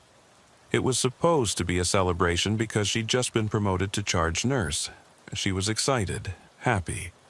There was no indication that anything was wrong. My radio interrupted our conversation. Unit 281, we have urgent information. Marcus Webb was released from Travis County Jail this afternoon after serving 30 days for violation of a protective order.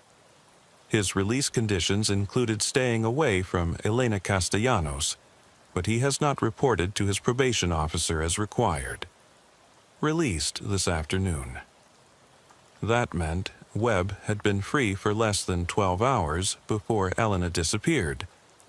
It also meant he'd violated his probation conditions by failing to report, which suggested he'd never intended to comply with the terms of his release. Dispatch, I need an immediate BOLO on Marcus Webb. Consider him armed and dangerous, wanted for questioning and a possible kidnapping. Also, need immediate surveillance on all known associates and previous addresses. Copy, Unit 281. BOLO is being issued now. Amanda had continued searching while I spoke with Jennifer, and she called out from a position about 200 yards north of where we'd found the blouse. Lucas, I found something else, and it's not good. I left Jennifer with Patricia and jogged toward Amanda's position. She was standing next to a cluster of mesquite trees, shining her flashlight on something that made my blood run cold. It was another piece of clothing. Elena's jeans, torn and bloody, hanging from a tree branch about 6 feet off the ground. But unlike the carefully placed shoes and folded blouse, the jeans had been thrown or caught on the branch, suggesting they'd been removed forcibly. There are signs of a struggle here, Amanda pointed out, illuminating disturbed ground and broken branches around the base of the tree. And look at this. She directed her flashlight beam to the ground, where we could clearly see 2 sets of footprints in the sandy soil. One set was small and bare, consistent with a woman walking without shoes. The other set was larger, made by boots or heavy shoes, and showed signs of a person running or moving quickly. He caught up with her here, I said, studying the scene. Elena was trying to lead him away from the highway, but he overtook her at this location. But there was something else at the scene that didn't fit the pattern of violent pursuit. Carved into the bark of one of the mesquite trees, about chest high, were letters that appeared to have been made with a knife or other sharp object. Help me, E.C. Elena Castellanos had taken the time to carve a message into the tree, which suggested that whatever was happening to her wasn't happening quickly. Webb had caught her, but he hadn't immediately killed her or taken her away from the area. Instead, something had occurred that gave her time to leave another deliberate clue. Amanda, expand the search pattern again. If Elena was able to carve a message, she might have had time to leave other evidence. And if Webb is holding her somewhere in this area, we need to find them before he decides to move her to a secondary location. We called for additional units and K-9 support, and within an hour we had 8 officers combing the scrubland alongside Interstate 35. The area was more extensive than it appeared from the highway, with numerous gullies, limestone caves, and abandoned structures that could serve as hiding places. But it was the dogs that led us to the next clue. A German shepherd named Rex, handled by Officer David Martinez, picked up a scent trail that led from the mesquite tree cluster toward an area of broken limestone formations about half a mile from the highway. The limestone formations were typical of Central Texas geology, weathered rock that had been carved by thousands of years of water erosion into a maze of caves and crevices. It was the perfect place to hide someone, but it was also dangerous terrain for a search operation, especially in the dark. We need to approach this carefully, I told the search team.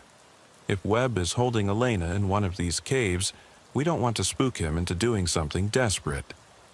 But we also can't wait until daylight if she's injured. Officer Martinez and Rex led us to a cave opening that was partially concealed by overhanging vegetation. The opening was large enough for a person to enter, but narrow enough that someone could easily defend it if they were armed. Rex's behavior indicated that the scent trail led directly into the cave. Hello? This is the Texas Highway Patrol. If anyone is in there, please identify yourself. No response. But as we listened carefully, we could hear what sounded like muffled voices coming from somewhere inside the cave system. Elena? Elena Castellanos? If you're in there, we're here to help you. This time, we heard what was unmistakably a woman's voice, weak but audible. Help. Please help me. That was all we needed. Amanda and I, along with Officers Martinez and Rodriguez, entered the cave with weapons drawn and flashlights ready. The cave system was more extensive than we'd expected, with multiple chambers connected by narrow passages. We found them in the 3rd chamber, about 50 feet from the entrance. Elena Castellanos was alive, but in bad shape, tied to a limestone formation with rope, badly beaten, and wearing only her underwear and a torn t-shirt that appeared to belong to her captor. Marcus Webb was sitting against the opposite wall of the cave, unconscious, with what appeared to be a severe head injury. Elena, we're police officers. You're safe now. Can you tell us what happened? Elena was conscious but disoriented, probably suffering from a concussion in addition to her other injuries. Marcus, he was waiting for me when I left the restaurant. He had a gun, made me drive here, said he was going to kill me where nobody would find my body. Where's the gun now, Elena? Is Marcus armed? I hit him with a rock when he was trying to... Elena couldn't finish the sentence, but we understood what she was telling us. The gun is over there, behind him. I think I might have killed him. Amanda checked Webb's pulse while I called for medical assistance and additional backup. Webb was alive but unconscious, with a significant head wound that was bleeding heavily. Elena had fought back with the only weapon available to her, a piece of limestone, and had managed to incapacitate her attacker. Elena, you did what you had to do to survive. Marcus is alive and you're going to be okay. Medical help is on the way. As we waited for the paramedics to arrive, Elena told us the full story of what had happened that night. Marcus had been waiting in the parking lot of the restaurant where she'd had dinner with her co-workers. When she'd come out to her sister's car, he'd approached with a gun and forced her to drive to this remote location. He said he'd been planning this for weeks, Elena explained as Amanda worked to untie her restraints. He knew I'd been staying with Jennifer, so he'd been watching the restaurant, waiting for me to go somewhere alone. He said if he couldn't have me, nobody could. Webb had forced Elena to drive to the limestone formations because he'd scouted the area previously and knew it was isolated and difficult to search. His plan had been to assault and kill her, then leave her body in the cave where it might not be found for months or years. But Elena had been smarter and stronger than Webb had anticipated. She'd deliberately left the car running and positioned it to attract attention from passing traffic. She'd created a trail of evidence leading from the highway to the cave, gambling that law enforcement would find the clues and follow them before Webb could complete his plan. I knew someone would find the car eventually, she said. I was trying to leave enough evidence that you'd be able to track down what happened to me, even if you found me too late. Elena's quick thinking and courage had saved her life. But it had been a close thing. The doctors later determined that she'd suffered a severe concussion, multiple contusions, and signs of sexual assault. If we'd arrived even an hour later, the outcome might have been very different. Marcus Webb survived his injuries and was charged with kidnapping, aggravated sexual assault, and violation of a protective order. The investigation revealed that he'd been planning the attack for weeks, conducting surveillance on Elena's movements and identifying the remote location where he intended to kill her. But the case had implications that extended far beyond the immediate crime. Elena's experience highlighted the inadequacy of existing legal protections for stalking victims and the difficulty law enforcement faces in preventing violence by repeat offenders who are skilled at evading detection. The domestic violence unit at our department used Elena's case as a training example for officers learning to recognize the warning signs of escalating stalking behavior. Her survival strategy, leaving a deliberate trail of evidence, was incorporated into safety planning protocols for other victims of stalking and domestic violence. Elena herself became an advocate for improved legal protections for stalking victims. She testified before the Texas legislature in support of legislation that would strengthen penalties for stalking and provide additional resources for victim protection. Her testimony was instrumental in passing new laws that made it easier for law enforcement to intervene before stalking escalated to violence. The system failed me, Elena told the legislative committee. Marcus violated his protective order repeatedly, and nothing happened. He escalated his behavior for months, and nobody could stop him until he actually kidnapped and assaulted me. We need laws that allow police to act before victims are hurt, not after. The legislation that resulted from Elena's advocacy, known as the Elena Castellanos Act, expanded the definition of stalking to include digital harassment and surveillance, increased penalties for repeat offenders, and provided funding for specialized stalking investigation units. But perhaps most importantly, Elena's case changed how our department approaches abandoned vehicle calls on the highway. We now treat every abandoned vehicle as a potential crime scene until proven otherwise, and we've developed protocols for recognizing when someone might be leaving a deliberate trail of evidence. Those protocols have already been used successfully in several other cases. About a year after Elena's case, we responded to an abandoned vehicle call that initially appeared to be a routine breakdown. But the officers who responded recognized signs similar to what we'd found in Elena's case. Personal items placed deliberately, evidence of someone leaving the vehicle voluntarily, and a trail leading away from the highway. In that case, The trail led to a woman who'd been abducted from a shopping center parking lot and was being held in a rural trailer by her captor. Like Elena, she'd managed to leave clues that led to her rescue before she could be seriously harmed. The psychological impact of Elena's case affected everyone who worked on it. Amanda Reyes, who'd been instrumental in finding and following Elena's trail of evidence, became a specialist in missing person investigations and developed training programs that have been adopted by law enforcement agencies across Texas. Patricia Moon, the CSI investigator, said that Elena's case taught her to look for patterns of deliberate evidence placement that might indicate a victim was trying to communicate with law enforcement.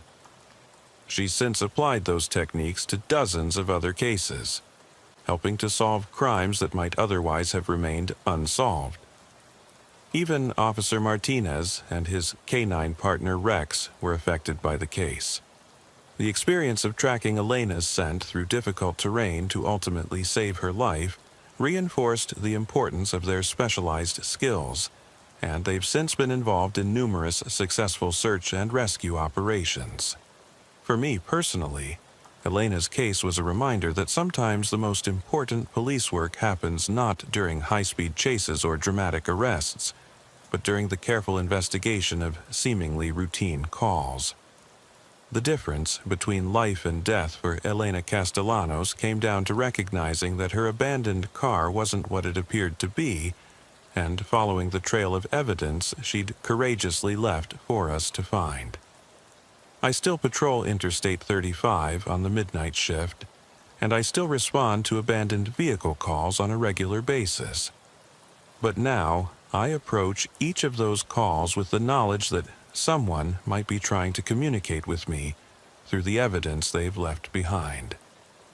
Sometimes a car on the shoulder is just a car with mechanical problems, but sometimes it's the beginning of a rescue operation that will save someone's life.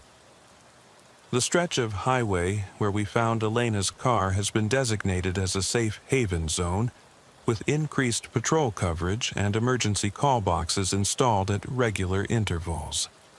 The limestone cave where we found Elena has been sealed to prevent it from being used by other criminals, but a small memorial plaque has been placed nearby to honor Elena's courage and the importance of never giving up hope. Elena Castellanos recovered from her physical injuries and returned to work as a charge nurse at South Austin Medical Center. She also married one of the detectives who worked on her case. Not a romantic development that anyone expected, but a relationship that grew out of their shared commitment to helping other victims of violent crime. Marcus Webb was sentenced to life in prison without the possibility of parole. During his trial, evidence was presented showing that he'd been planning Elena's murder for months and had previously stalked and threatened at least 3 other women.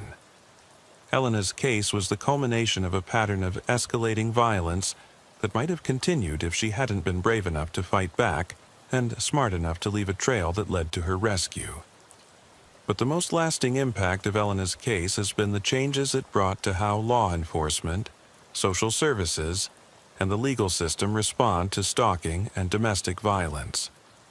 The protocols and training programs that resulted from her experience have been used to protect hundreds of other potential victims and to solve crimes that might otherwise have gone unsolved. The night shift on Interstate 35 continues to bring me into contact with people at the worst moments of their lives. But Elena's case taught me that sometimes those worst moments are also opportunities for extraordinary courage and survival. Sometimes people find strength they didn't know they had, and sometimes that strength is enough to save not just their own lives, but the lives of others who might face similar dangers in the future.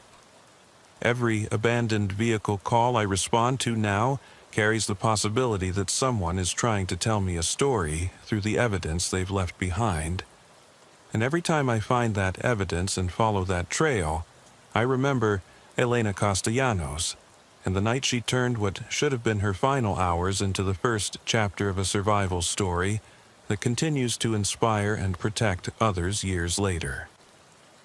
The radio still crackles with routine calls about disabled vehicles and traffic hazards. But now I know that sometimes those routine calls are anything but routine, and that the difference between tragedy and triumph often comes down to recognizing when someone is trying to communicate with you through the only means they have available. In 15 years of working highway patrol, I've learned that the midnight shift brings you face to face with both the worst and the best of human nature. Sometimes those encounters happen in the same case, involving the same people at the same time. Elena Castellanos' story was one of those cases, a story about the evil that people can do to each other, but also about the courage and intelligence that can overcome that evil when someone refuses to give up hope. And sometimes, on the loneliest stretch of highway at the darkest hour of the night, that refusal to give up hope is enough to save a life and change the world for the better. In 22 years of law enforcement, I've responded to missing officer calls, officer down situations, and searches that ended with funerals instead of homecomings. But I've never encountered anything that haunted me quite like the disappearance of Officer Rebecca "Becca" Chen from the Nevada Highway Patrol. Even now, 5 years later, her case remains officially open, and the questions it raised about what really happened that night continue to eat at everyone who worked it. My name is Captain Michael Torres, and I was the shift supervisor on duty the night Becca vanished from Highway 95 between Las Vegas and Reno. It's a desolate stretch of desert highway that sees more than its share of strange incidents: drug runners, human traffickers, UFO enthusiasts, and people trying to disappear in the vastness of the Nevada wilderness. But nothing in my experience had prepared me for what happened on March 3rd, when one of my best officers made her last radio transmission and then vanished without a trace. Officer Rebecca Chen, badge number 447, had been with the Nevada Highway Patrol for 6 years. She was 31 years old, a former military police officer who'd served 2 tours in Afghanistan before coming home to work civilian law enforcement. Becca was exactly the kind of officer you wanted working the midnight shift on isolated highways. Smart, tough, experienced, and absolutely unflappable under pressure. The night shift on Highway 95 north of Las Vegas is not for rookie officers or anyone who spooks easily.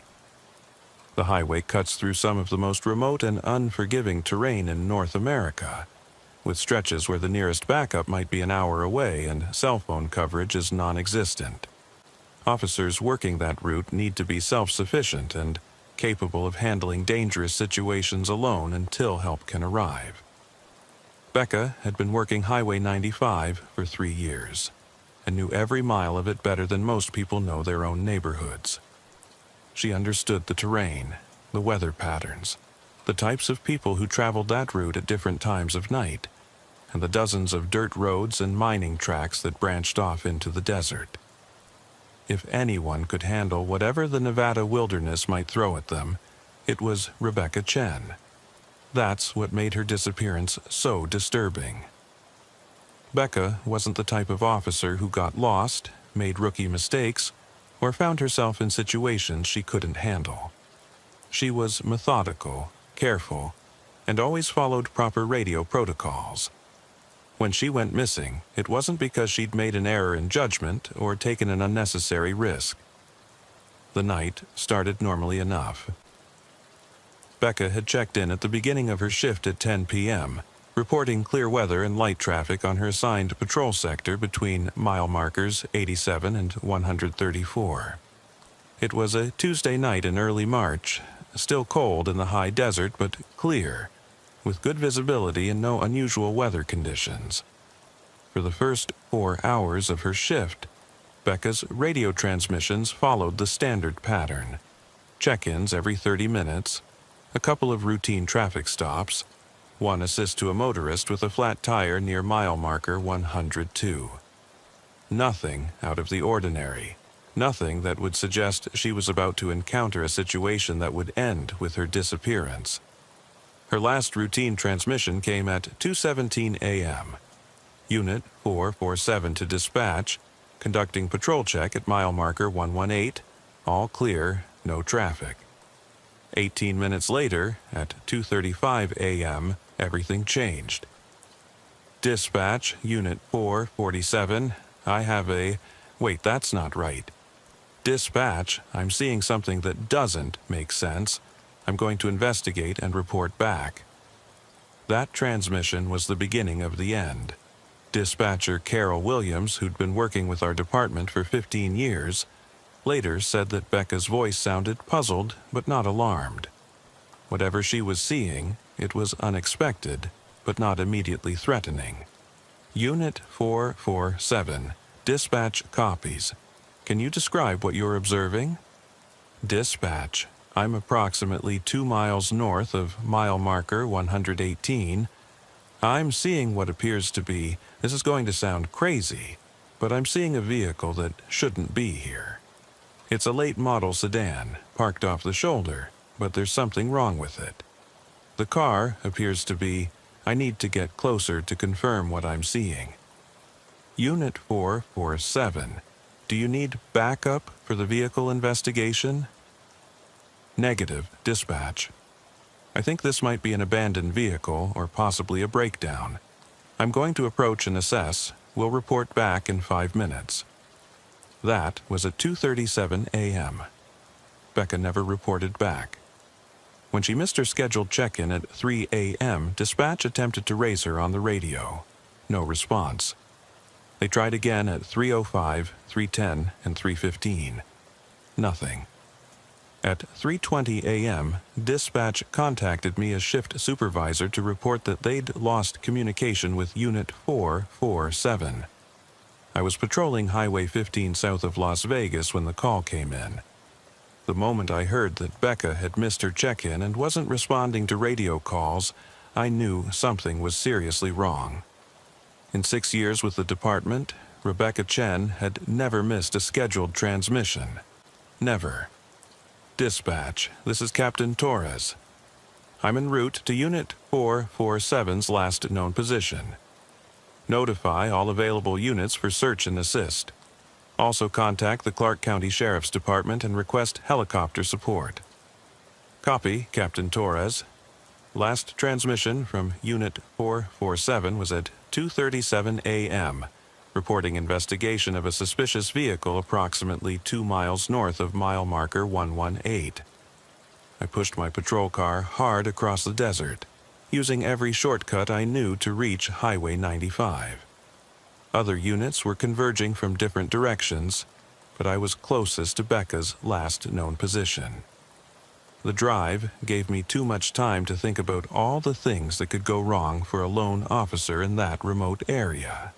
Highway 95, north of Las Vegas, passes through territory that's home to drug smugglers, illegal weapons dealers, human traffickers, and various other criminals who prefer to operate far from populated areas. The desert is also full of abandoned mine shafts, hidden caves, and other natural hazards that could seriously injure or trap someone who wasn't familiar with the terrain. But Becca was familiar with the terrain. She'd been patrolling that stretch of highway for 3 years, and she was too experienced to get herself into a situation she couldn't handle.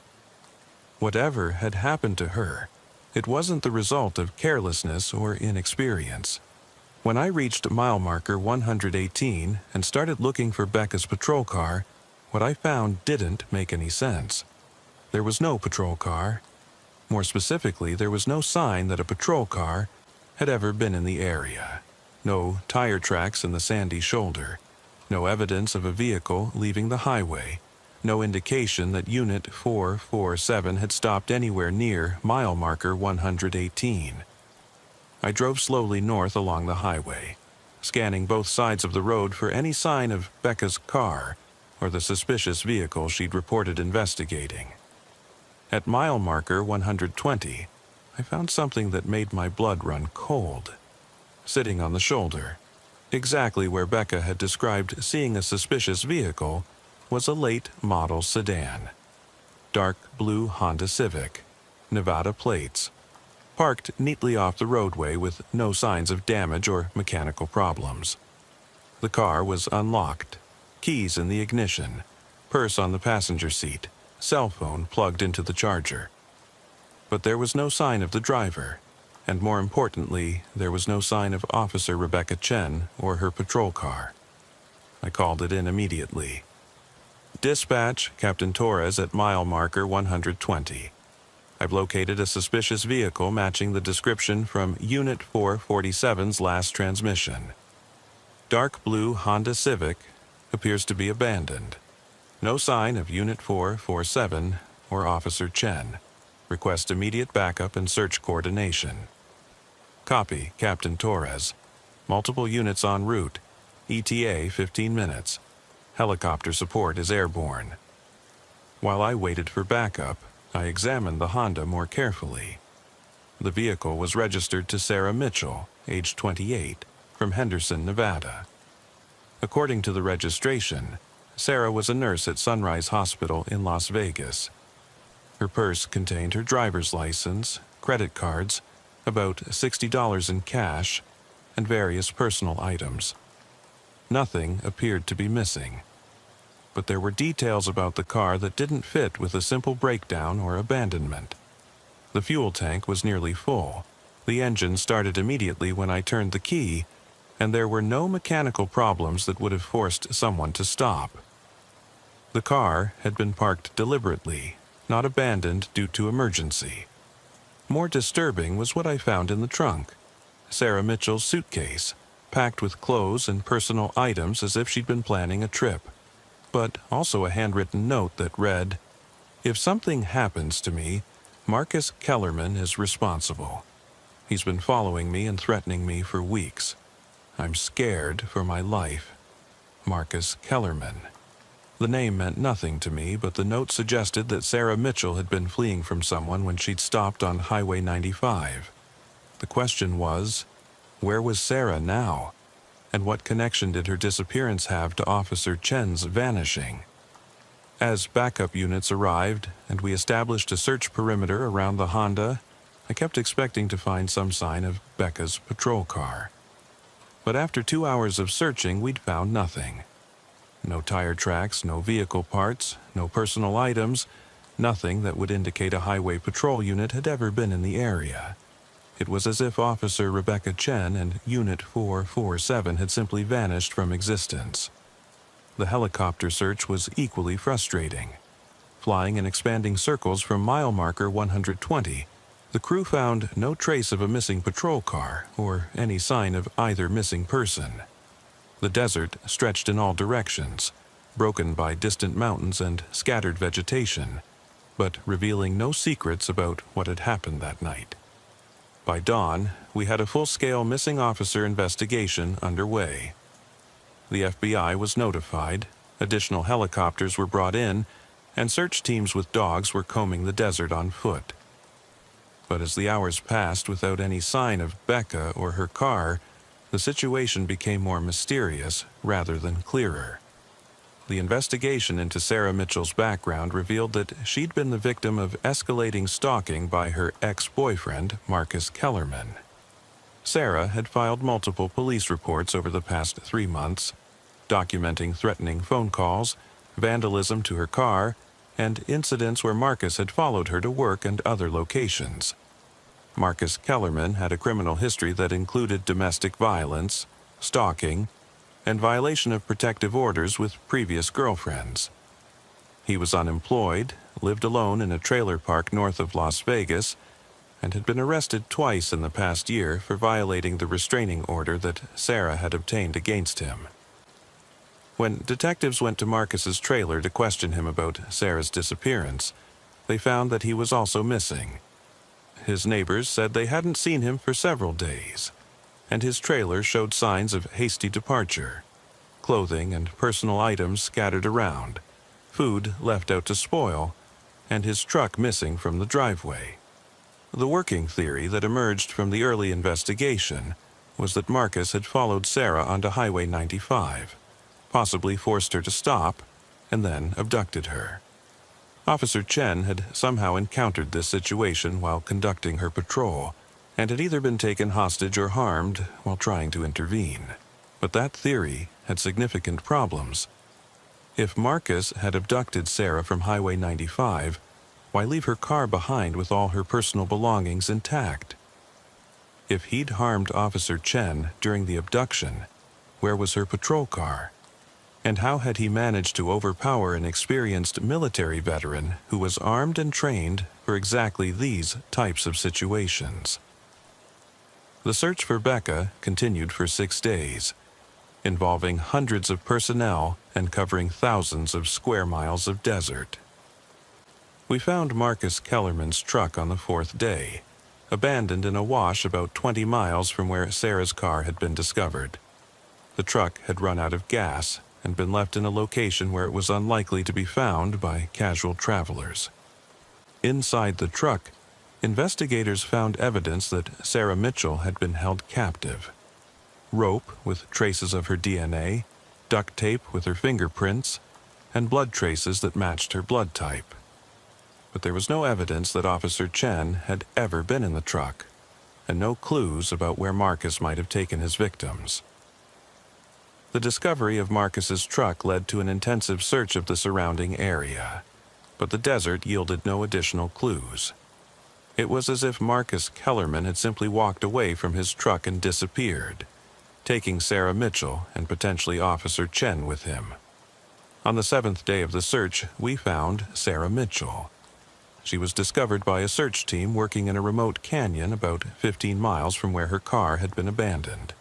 Sarah was alive but in critical condition, severely dehydrated, suffering from exposure, and showing signs of physical assault.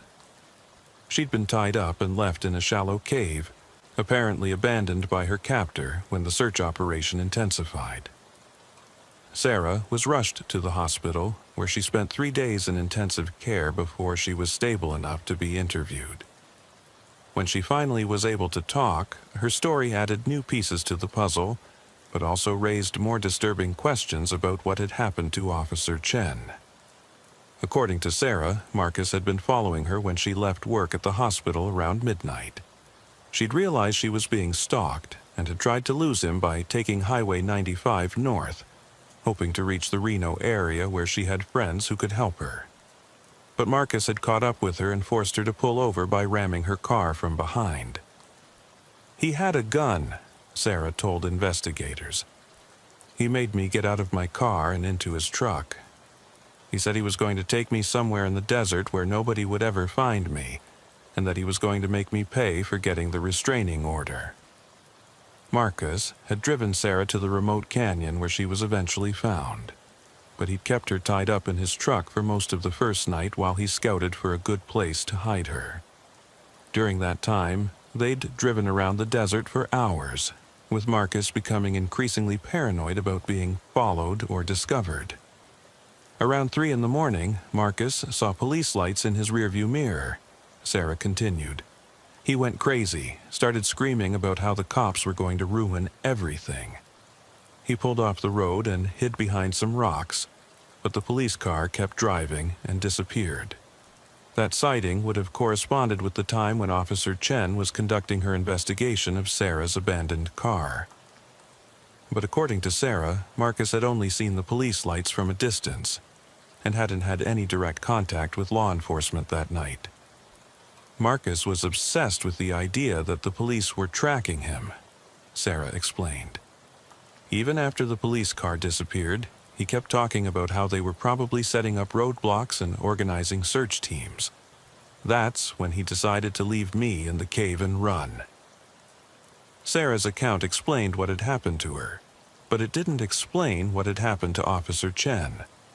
If Marcus had seen Becca's patrol car from a distance, but hadn't encountered her directly, then Becca's disappearance was still a complete mystery. The investigation took a new direction when Sarah mentioned something that hadn't been in her initial statement. While Marcus was moving her from his truck to the cave where he planned to leave her, she'd seen something in the distance that had seemed out of place at the time. There was another car parked way off in the desert, maybe a mile away from where Marcus left me. It looked like a police car, but it was just sitting there in the middle of nowhere, not near any road. I couldn't figure out why a police car would be parked out there. Sarah's description of the location led search teams to a new area that hadn't been thoroughly examined during the initial search. The terrain was extremely rough, accessible only by foot or off-road vehicles, and located several miles from the nearest road. It took 2 days of searching, but they found it. Unit 447, Officer Rebecca Chen's patrol car, was parked in a narrow canyon surrounded by high rock walls. The car was undamaged and appeared to have been driven to that location deliberately rather than ending up there as the result of an accident. But there was no sign of Officer Chen. The condition of the patrol car raised more questions than it answered. The engine was off, but the keys were still in the ignition. Becca's radio was set to the correct frequency and appeared to be functioning normally. Her service weapon was missing from its holster, but her backup weapon was still in its ankle holster, suggesting she'd had time to draw her primary weapon before whatever happened to her occurred. Most puzzling was the patrol car's computer system, which showed that Becca had run several license plate checks in the hours before her disappearance. The checks included Sarah Mitchell's Honda and Marcus Kellerman's truck, which made sense given her investigation of the suspicious vehicle. But she'd also run checks on 2 other vehicles that had no apparent connection to the case. One of the additional plate checks was for a white panel van registered to a company called Desert Recovery Services. The other was for a motorcycle registered to someone named David Park. Neither vehicle had been reported stolen, and neither owner had any known connection to Sarah Mitchell, Marcus Kellerman, or the events of that night. Detective Lisa Rodriguez, who was leading the investigation into Becca's disappearance, decided to follow up on those additional plate checks. What she found opened up an entirely new line of inquiry that changed everything we thought we knew about what had happened that night. Desert Recovery Services turned out to be a legitimate business that provided towing and recovery services for vehicles that had broken down or been abandoned in remote areas. The company had contracts with several law enforcement agencies, including the Nevada Highway Patrol, to remove abandoned vehicles from state highways.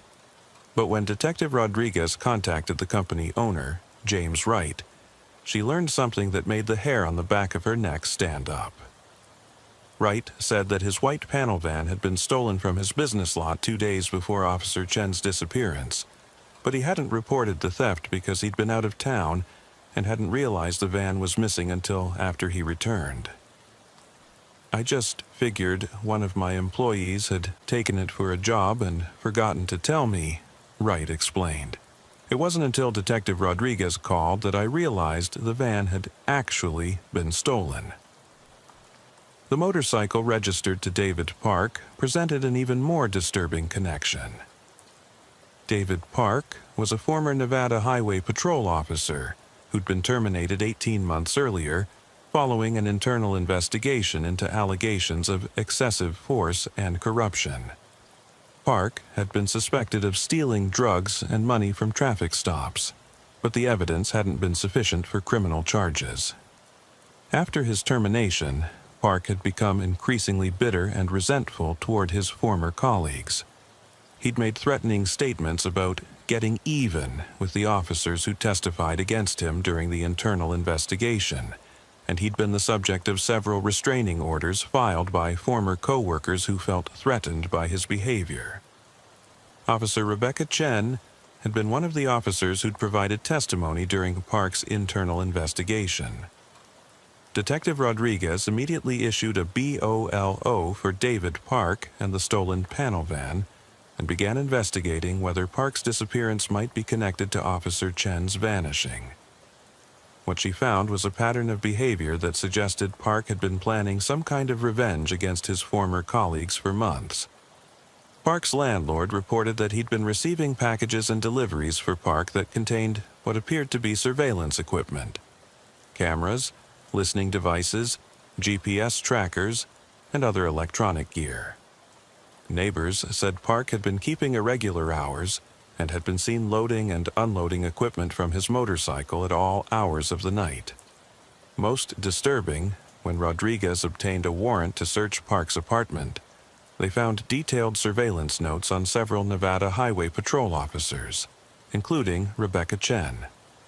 The notes included information about patrol schedules, usual routes, radio frequencies, and personal information that could only have been obtained through extensive surveillance.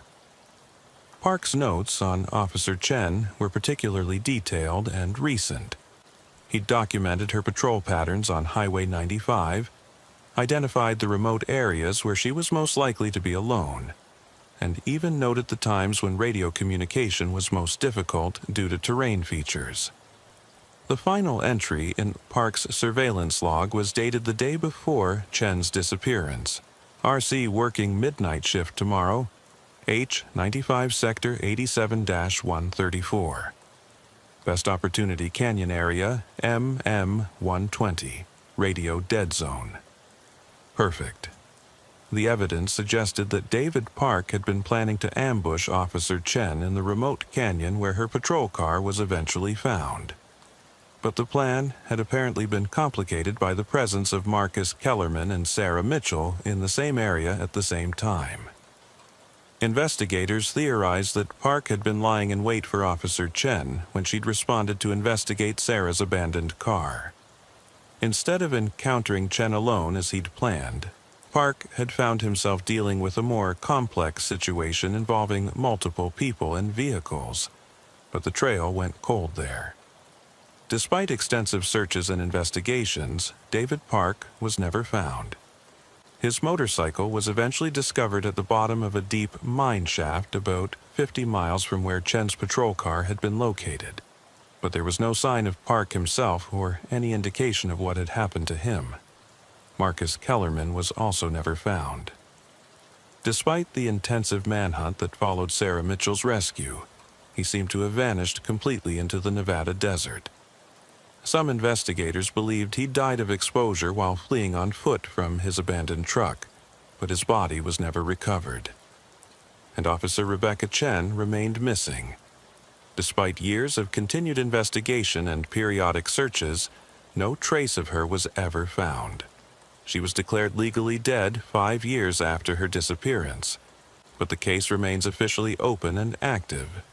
The official theory, supported by the evidence recovered during the investigation, is that David Park ambushed Officer Chen in the remote canyon, possibly killed her, and disposed of her body in one of the many abandoned mine shafts that dot the Nevada desert.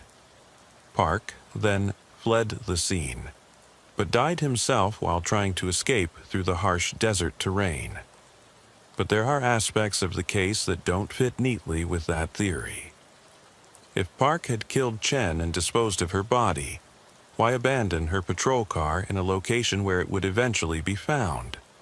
Why run additional license plate checks on vehicles that had no connection to his revenge plot?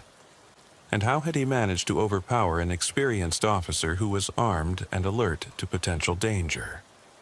Some investigators have proposed alternative theories.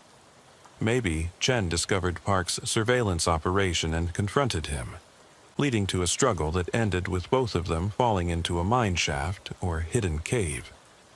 Maybe Park succeeded in kidnapping Chen and took her to a remote location where both of them later died of exposure or other causes.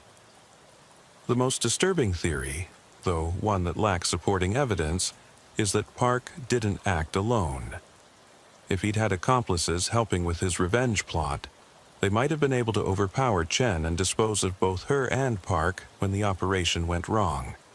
That would explain why both Chen and Park vanished without a trace, and why the evidence trail ended so abruptly. The impact of Rebecca Chen's disappearance on the Nevada Highway Patrol was profound and lasting. Officer safety protocols were completely revised, with new requirements for regular check-ins, GPS tracking of patrol vehicles, and backup procedures for officers working remote areas alone. The department also implemented new screening procedures for terminated employees, including monitoring of their activities and communications to identify potential threats to current officers. The surveillance equipment found in David Park's apartment led to policy changes regarding how the department tracks and secures information about officer schedules and patrol routes. But beyond the procedural changes, Chen's disappearance affected the morale and psychology of every officer in the department. The knowledge that one of their colleagues had simply vanished while doing her job, with no clear explanation of what had happened to her, created a level of anxiety and caution that influenced how everyone approached their work. For me, personally, as the shift supervisor who'd sent Becca out on patrol that night, her disappearance was a reminder of the responsibility that comes with leading officers who work in dangerous and isolated conditions. I've replayed that night thousands of times in my mind, wondering if there were warning signs I missed or decisions I could have made differently. The memorial service for Officer Chen, held on the 5th anniversary of her disappearance, was attended by hundreds of law enforcement officers from across the country. Her name was added to the Nevada Law Enforcement Memorial, and a stretch of Highway 95 near where she disappeared was renamed in her honor. Sarah Mitchell, who survived her ordeal and testified extensively during the investigation, became an advocate for stalking victims and helped pass legislation that improved legal protections for people being harassed by former partners. She credited Officer Chen with saving her life, saying that Chen's investigation of her abandoned car had led to the search operation that ultimately found her before she died of exposure. Officer Chen put herself in danger to help a stranger, Sarah said during the memorial service. Even though we never met, she was trying to protect me when she disappeared. I'll spend the rest of my life trying to honor her sacrifice by helping other people who are in the same situation I was. The case remains active in the files of the Nevada Highway Patrol's Criminal Investigation Division. Every few years, new technologies or investigative techniques lead to renewed searches or analysis of the evidence. But so far, nothing has provided definitive answers about what happened to Rebecca Chen. I retired from the Nevada Highway Patrol 3 years ago, but I still think about Becca's case regularly. I still drive Highway 95 sometimes when I'm traveling between Las Vegas and Reno, and I always slow down when I pass mile marker 120, where her last radio transmission originated. The desert keeps its secrets, and sometimes those secrets involve people who dedicated their lives to protecting others. Officer Rebecca Chen answered a call to investigate a suspicious vehicle, and in doing so, she walked into a situation that cost her life, but may have saved the life of a stranger. That's the reality of law enforcement work that civilians don't always understand. Every call has the potential to be dangerous. Every traffic stop could be your last, and every decision you make might be the difference between going home to your family or becoming a name on a memorial wall. Rebecca Chen knew those risks when she put on her uniform and drove out onto Highway 95 that night. She chose to serve anyway, because she understood that someone had to be willing to stand between the darkness and the people who couldn't protect themselves. Her last radio call was about investigating something that didn't make sense, something that was out of place in her familiar patrol sector. In following up on that observation, she disappeared into the Nevada desert, leaving behind only questions and the memory of an officer who cared enough about a stranger's abandoned car to put herself in harm's way. Sometimes the night shift takes officers into situations they can't control, where courage and training aren't enough to guarantee survival. But the fact that officers like Rebecca Chen are willing to face those dangers anyway is what makes it possible for the rest of us to travel safely through the darkness, knowing that someone is watching over us, even in the most remote and isolated places. The radio still crackles with routine traffic stops and abandoned vehicle calls. But now, every officer who works Highway 95 knows that sometimes those routine calls lead to situations that are anything but routine, and that the price of protecting others can be higher than anyone wants to pay.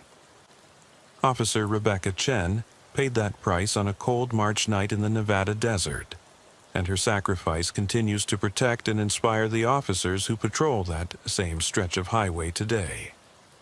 Her last radio call was about investigating the unknown, and in honoring her memory, we continue that investigation, hoping that someday the desert will give up its secrets and provide the answers that have eluded us for so long.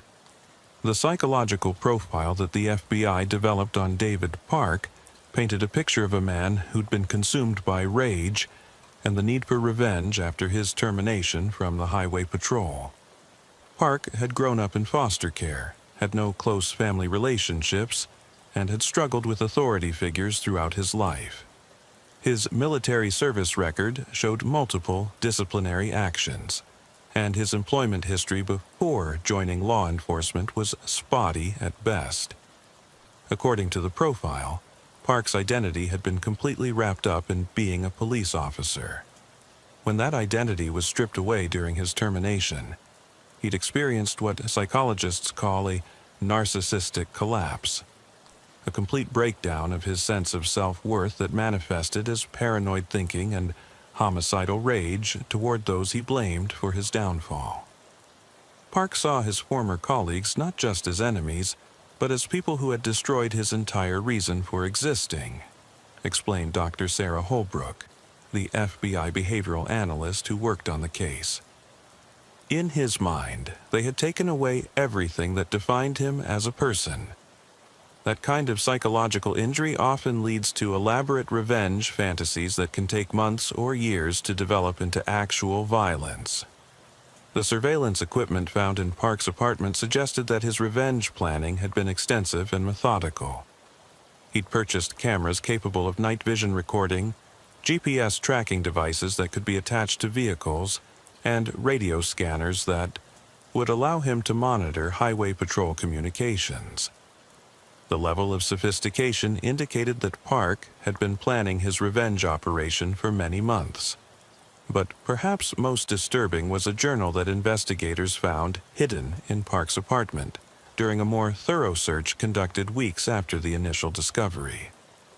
The journal detailed Park's growing obsession with Rebecca Chen specifically, and revealed the depths of his psychological deterioration in the months leading up to her disappearance. The early entries in the journal focused on Park's general anger toward the highway patrol and his plans for revenge against multiple officers. But as the months progressed, his attention became increasingly focused on Chen, whom he blamed more than anyone else for his termination. "RC thinks she's so perfect," read one entry from 2 months before Chen's disappearance. "Military hero, model officer, everyone's favorite. She was the one who really buried me with her testimony. She made it sound like I was some kind of monster, when all I was doing was the job the way it needed to be done. She's going to learn what a real monster looks like." Later, entries became increasingly detailed about Chen's patrol patterns, and increasingly violent in their descriptions of what Park planned to do to her. The final entries, written in the days immediately before Chen's disappearance, described specific plans for abducting her in the remote canyon where her patrol car was eventually found. "Tomorrow night is perfect," read the final entry. "RC will be alone on Highway 95, working the midnight shift. I've watched her enough to know exactly where she'll be and when. The canyon area near mile marker 120 is completely isolated. No radio coverage, no backup within 30 minutes. I'll have plenty of time to make her understand what she did to me before I finish this." The journal entries provided crucial evidence about Park's state of mind and his specific plans for targeting Chen. But they also raised new questions about what had actually happened that night. If Park had been planning to abduct and torture Chen in the remote canyon, why had her patrol car been found there apparently undamaged? And why was there no physical evidence of a struggle or violent confrontation? One theory that emerged from the psychological analysis was that Park's plan had been disrupted by the presence of Marcus Kellerman and Sarah Mitchell in the same area. Park had been expecting to find Chen alone, but instead had encountered a complex situation involving multiple people and vehicles. The unexpected complications might have caused him to panic and abandon his carefully planned operation. But that theory didn't explain what had happened to Chen herself. If Park had abducted her as planned, where was her body? If he'd killed her in the canyon, why was there no physical evidence of violence?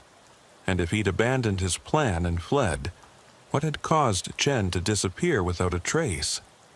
The investigation took another significant turn when, 6 months after Chen's disappearance, a hiker found human remains in a remote mine shaft about 30 miles from where her patrol car had been discovered. The remains were badly decomposed and partially scattered by wildlife, but dental records confirmed that they belonged to David Park. The condition of Park's remains suggested that he'd been dead for approximately the same length of time that he'd been missing, which meant he'd died around the time of Chen's disappearance. But the location where his body was found raised new questions about the sequence of events that night. The mine shaft where Park's remains were discovered was extremely remote and difficult to access, requiring several hours of hiking through rough desert terrain to reach. It wasn't the kind of location someone would stumble into by accident, which suggested that Park had either been very familiar with the area or had been taken there by someone else. Forensic examination of Park's remains revealed that he'd died from a gunshot wound to the head. The bullet recovered from his skull was consistent with ammunition used in law enforcement service weapons, specifically the type of rounds issued to Nevada highway patrol officers. That discovery led investigators to consider a new possibility. Perhaps Rebecca Chen had survived Park's initial attack and had managed to turn the tables on her would-be killer. Maybe she'd shot Park in self-defense but had then been injured herself or become lost in the desert while trying to find her way back to safety. The theory gained support when investigators found Park's motorcycle at the bottom of the same mine shaft where his body had been discovered. The motorcycle showed signs of having been deliberately pushed or thrown into the shaft, rather than accidentally falling in. Someone had taken considerable effort to dispose of both Park and his vehicle in a location where they were unlikely to be found. But if Chen had killed Park in self-defense and then disposed of his body and motorcycle, where was she? And why hadn't she contacted law enforcement or tried to return to her patrol car? The timeline didn't make sense, and there was still no physical evidence to support any specific theory about what had happened. The investigation was further complicated by the discovery of additional evidence in the mine shaft. Along with Park's remains and motorcycle, investigators found several items that had belonged to Chen: her service weapon, her radio, and her badge. The items appeared to have been placed in the shaft deliberately, rather than falling in accidentally. Most puzzling was the condition of Chen's radio. When investigators examined it, they found that it had been deliberately damaged, with the antenna broken off and the internal circuitry destroyed. Someone had taken considerable effort to ensure that the radio could never be used to transmit or receive communications again. "It's like someone was trying to send a message," observed Detective Rodriguez. "They didn't just kill Park and dump his body. They took the time to collect Chen's equipment and dispose of it in the same location.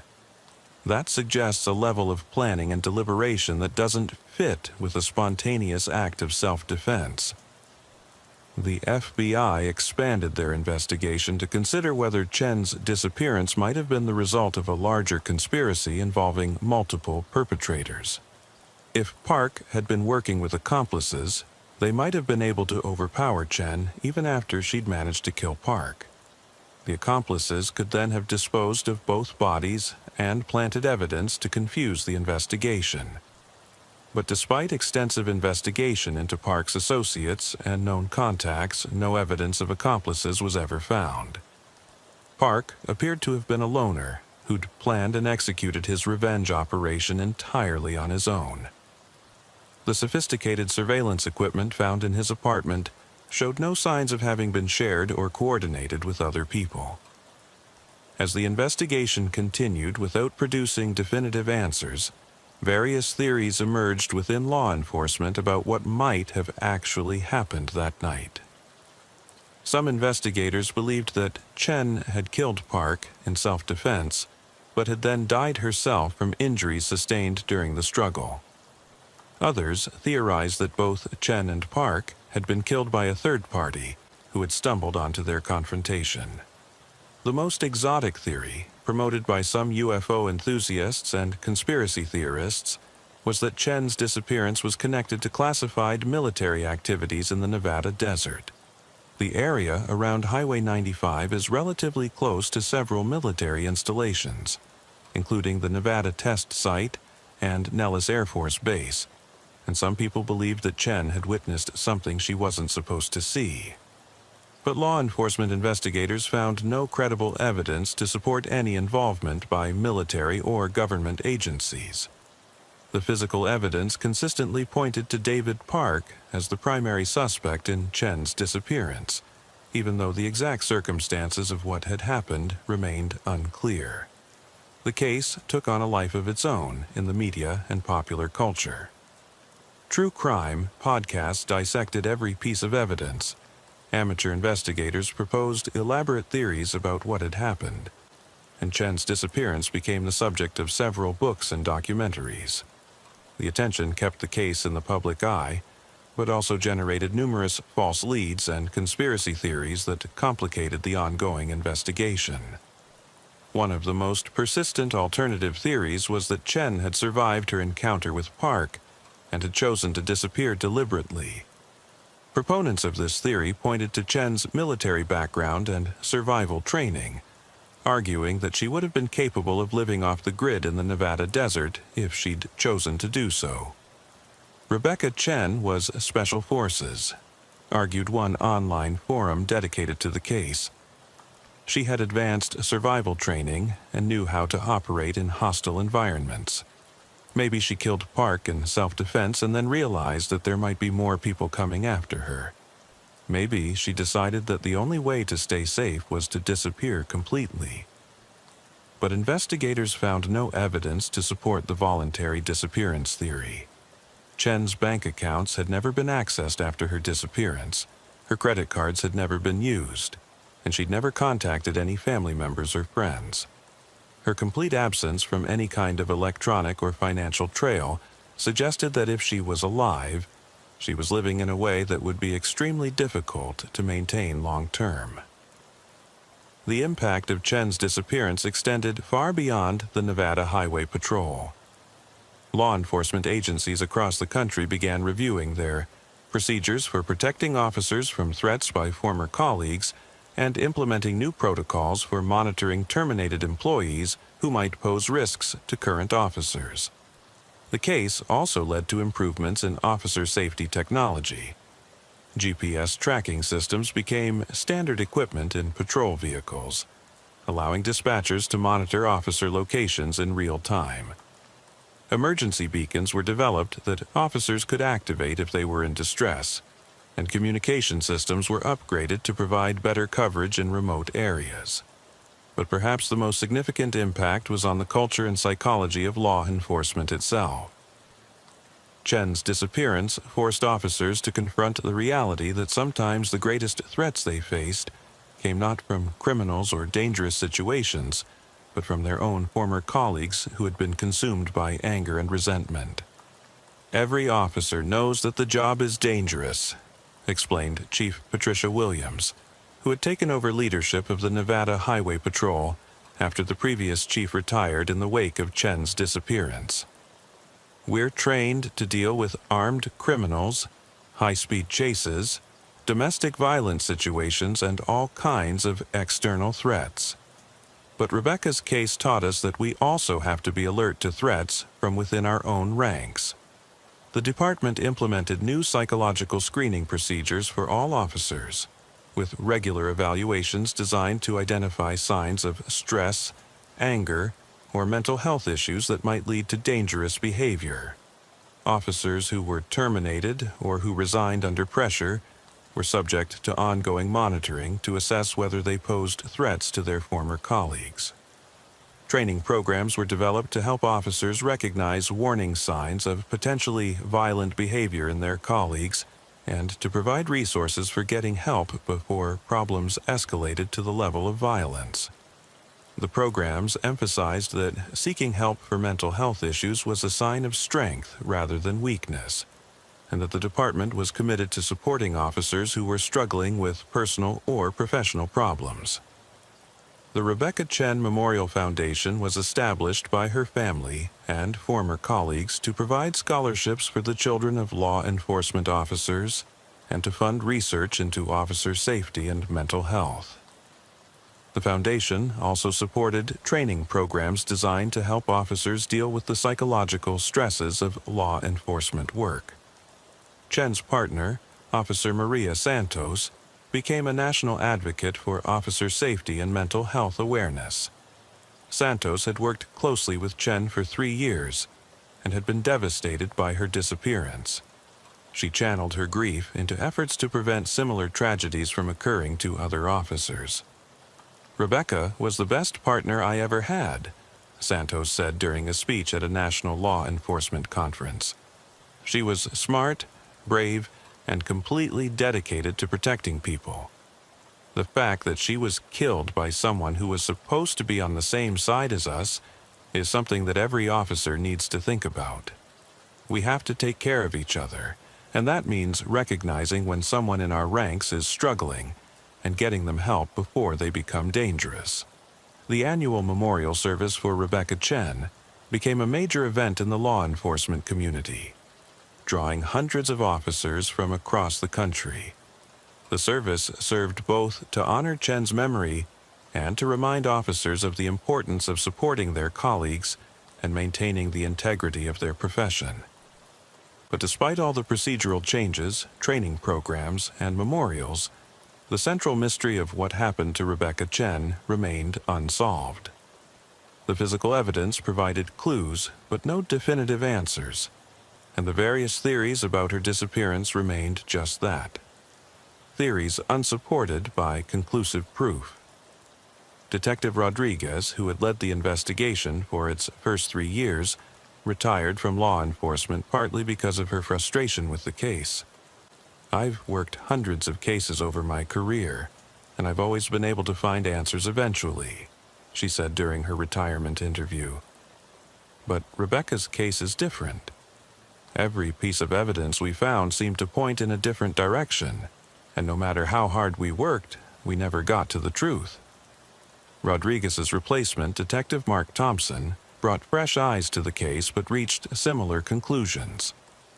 The evidence tells us that David Park was planning to harm Officer Chen and that both of them disappeared on the same night, Thompson explained. But the exact sequence of events that led to their disappearances may never be known. Sometimes the desert keeps its secrets, no matter how hard we try to uncover them. The case remained active in the department's files, with periodic reviews of the evidence, and occasional new searches when tips or leads warranted investigation. But as the years passed, the likelihood of finding definitive answers decreased, and the case gradually moved from active investigation to cold case status.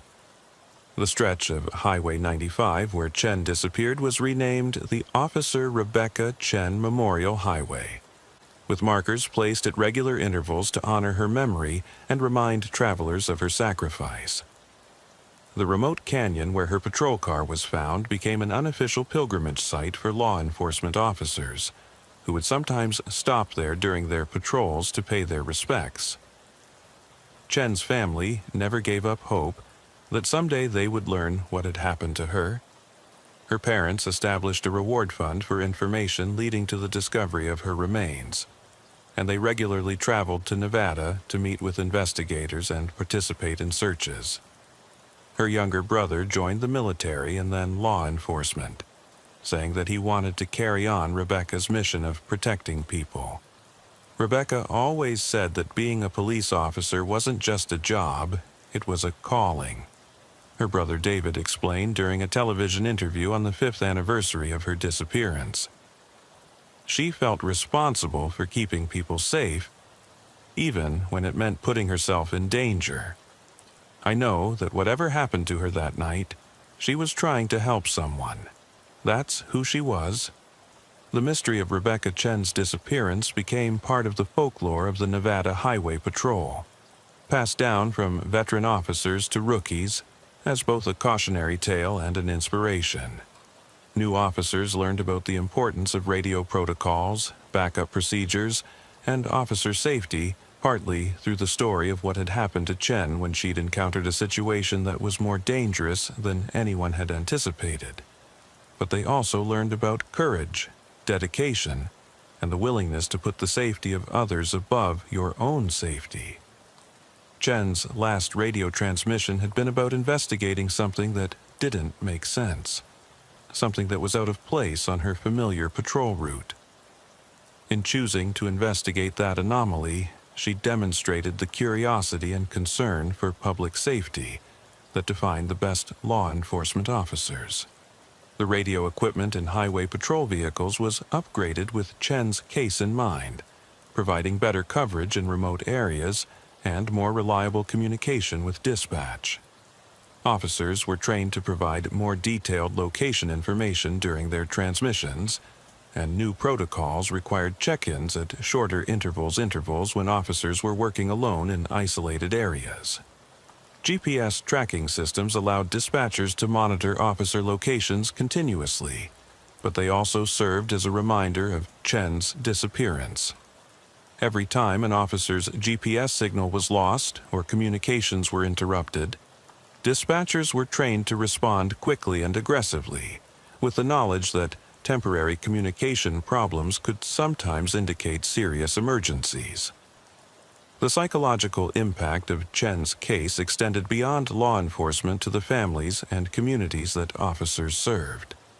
The knowledge that a dedicated officer could simply vanish while doing her job created anxiety and concern among police families, who already understood the dangers inherent in law enforcement work. Support groups were established for the spouses and families of law enforcement officers, providing resources for dealing with the stress and uncertainty that came with having a loved one work in a dangerous profession. The groups often referenced Chen's case as an example of why it was important to cherish every moment with their officer family members and to never take their safe return home for granted. The media attention surrounding Chen's disappearance also led to increased public awareness of the challenges and dangers faced by law enforcement officers, particularly those working alone in remote areas. Documentary filmmakers and journalists who covered the case often emphasized the isolation and vulnerability of officers patrolling hundreds of miles of empty highway with backup that might be hours away. But the coverage also highlighted the dedication and professionalism of officers like Chen, who chose to work those dangerous assignments because they understood that someone needed to be there to help travelers who found themselves in trouble far from populated areas. The stories of successful rescues and crime prevention that emerged from highway patrol operations helped balance the tragic narrative of Chen's disappearance. The technological advances that resulted from Chen's case, improved communications, GPS tracking, emergency beacons, and other safety equipment, were eventually adopted by law enforcement agencies across the country. While the immediate goal was to prevent similar disappearances from occurring, the broader impact was to make police work safer and more effective in all kinds of situations. Research into officer safety and mental health that was funded by the Rebecca Chen Memorial Foundation led to new understanding of the psychological stresses faced by law enforcement officers and better methods for identifying and treating mental health issues before they led to dangerous behavior. The research was particularly focused on understanding how job-related stress, workplace conflicts, and personal problems could combine to create risks for both officers and the public they served. The foundation also funded research into missing person investigations and search and rescue techniques, with the goal of improving law enforcement's ability to find officers who disappeared or were injured while on duty. Some of the techniques developed through this research were later used in other cases involving missing officers, leading to successful rescues that might not have been possible otherwise. But perhaps the most important legacy of Rebecca Chen's case was the reminder it provided about the human cost of law enforcement work. Behind every badge was a person with family, friends, hopes, and dreams who had chosen to dedicate their life to protecting others. When officers like Chen disappeared or were killed in the line of duty, the loss extended far beyond their immediate families to include their professional families and the communities they had served. The annual reading of Chen's name at law enforcement memorial services across the country served as a reminder that the dangers of police work weren't always obvious or predictable. Sometimes officers were killed in dramatic shootouts or high-speed chases that made national news. But sometimes they simply vanished while investigating a routine call, leaving behind only questions and the memory of someone who had cared enough about public safety to put themselves in harm's way. The mystery of what happened to Officer Rebecca Chen on that March night in the Nevada desert may never be solved. The desert has kept its secrets for 5 years now, and each passing year makes it less likely that definitive answers will ever emerge. But the impact of her disappearance continues to ripple through law enforcement and the communities that officers serve, making the profession safer and reminding everyone of the sacrifices that are made every day to keep the public safe. Her last radio call was about investigating the unknown, and in the end, she became part of that unknown herself. But her legacy lives on in the improved safety procedures, enhanced training programs, and increased awareness that resulted from the investigation into her disappearance. Every officer who comes home safely because of better communication equipment or improved backup procedures is a testament to the meaning that can be found even in the most tragic and mysterious circumstances. The night shift on Highway 95 continues, with new officers taking up the responsibility that Rebecca Chen carried until her final transmission. They patrol the same remote stretches of desert, respond to the same types of calls, and face the same risks that she faced. But they do so with better equipment, improved procedures, and the knowledge that their colleagues and the public understand and appreciate the dangers they face every time they answer a call to investigate something that doesn't quite make sense on a lonely highway in the middle of the night.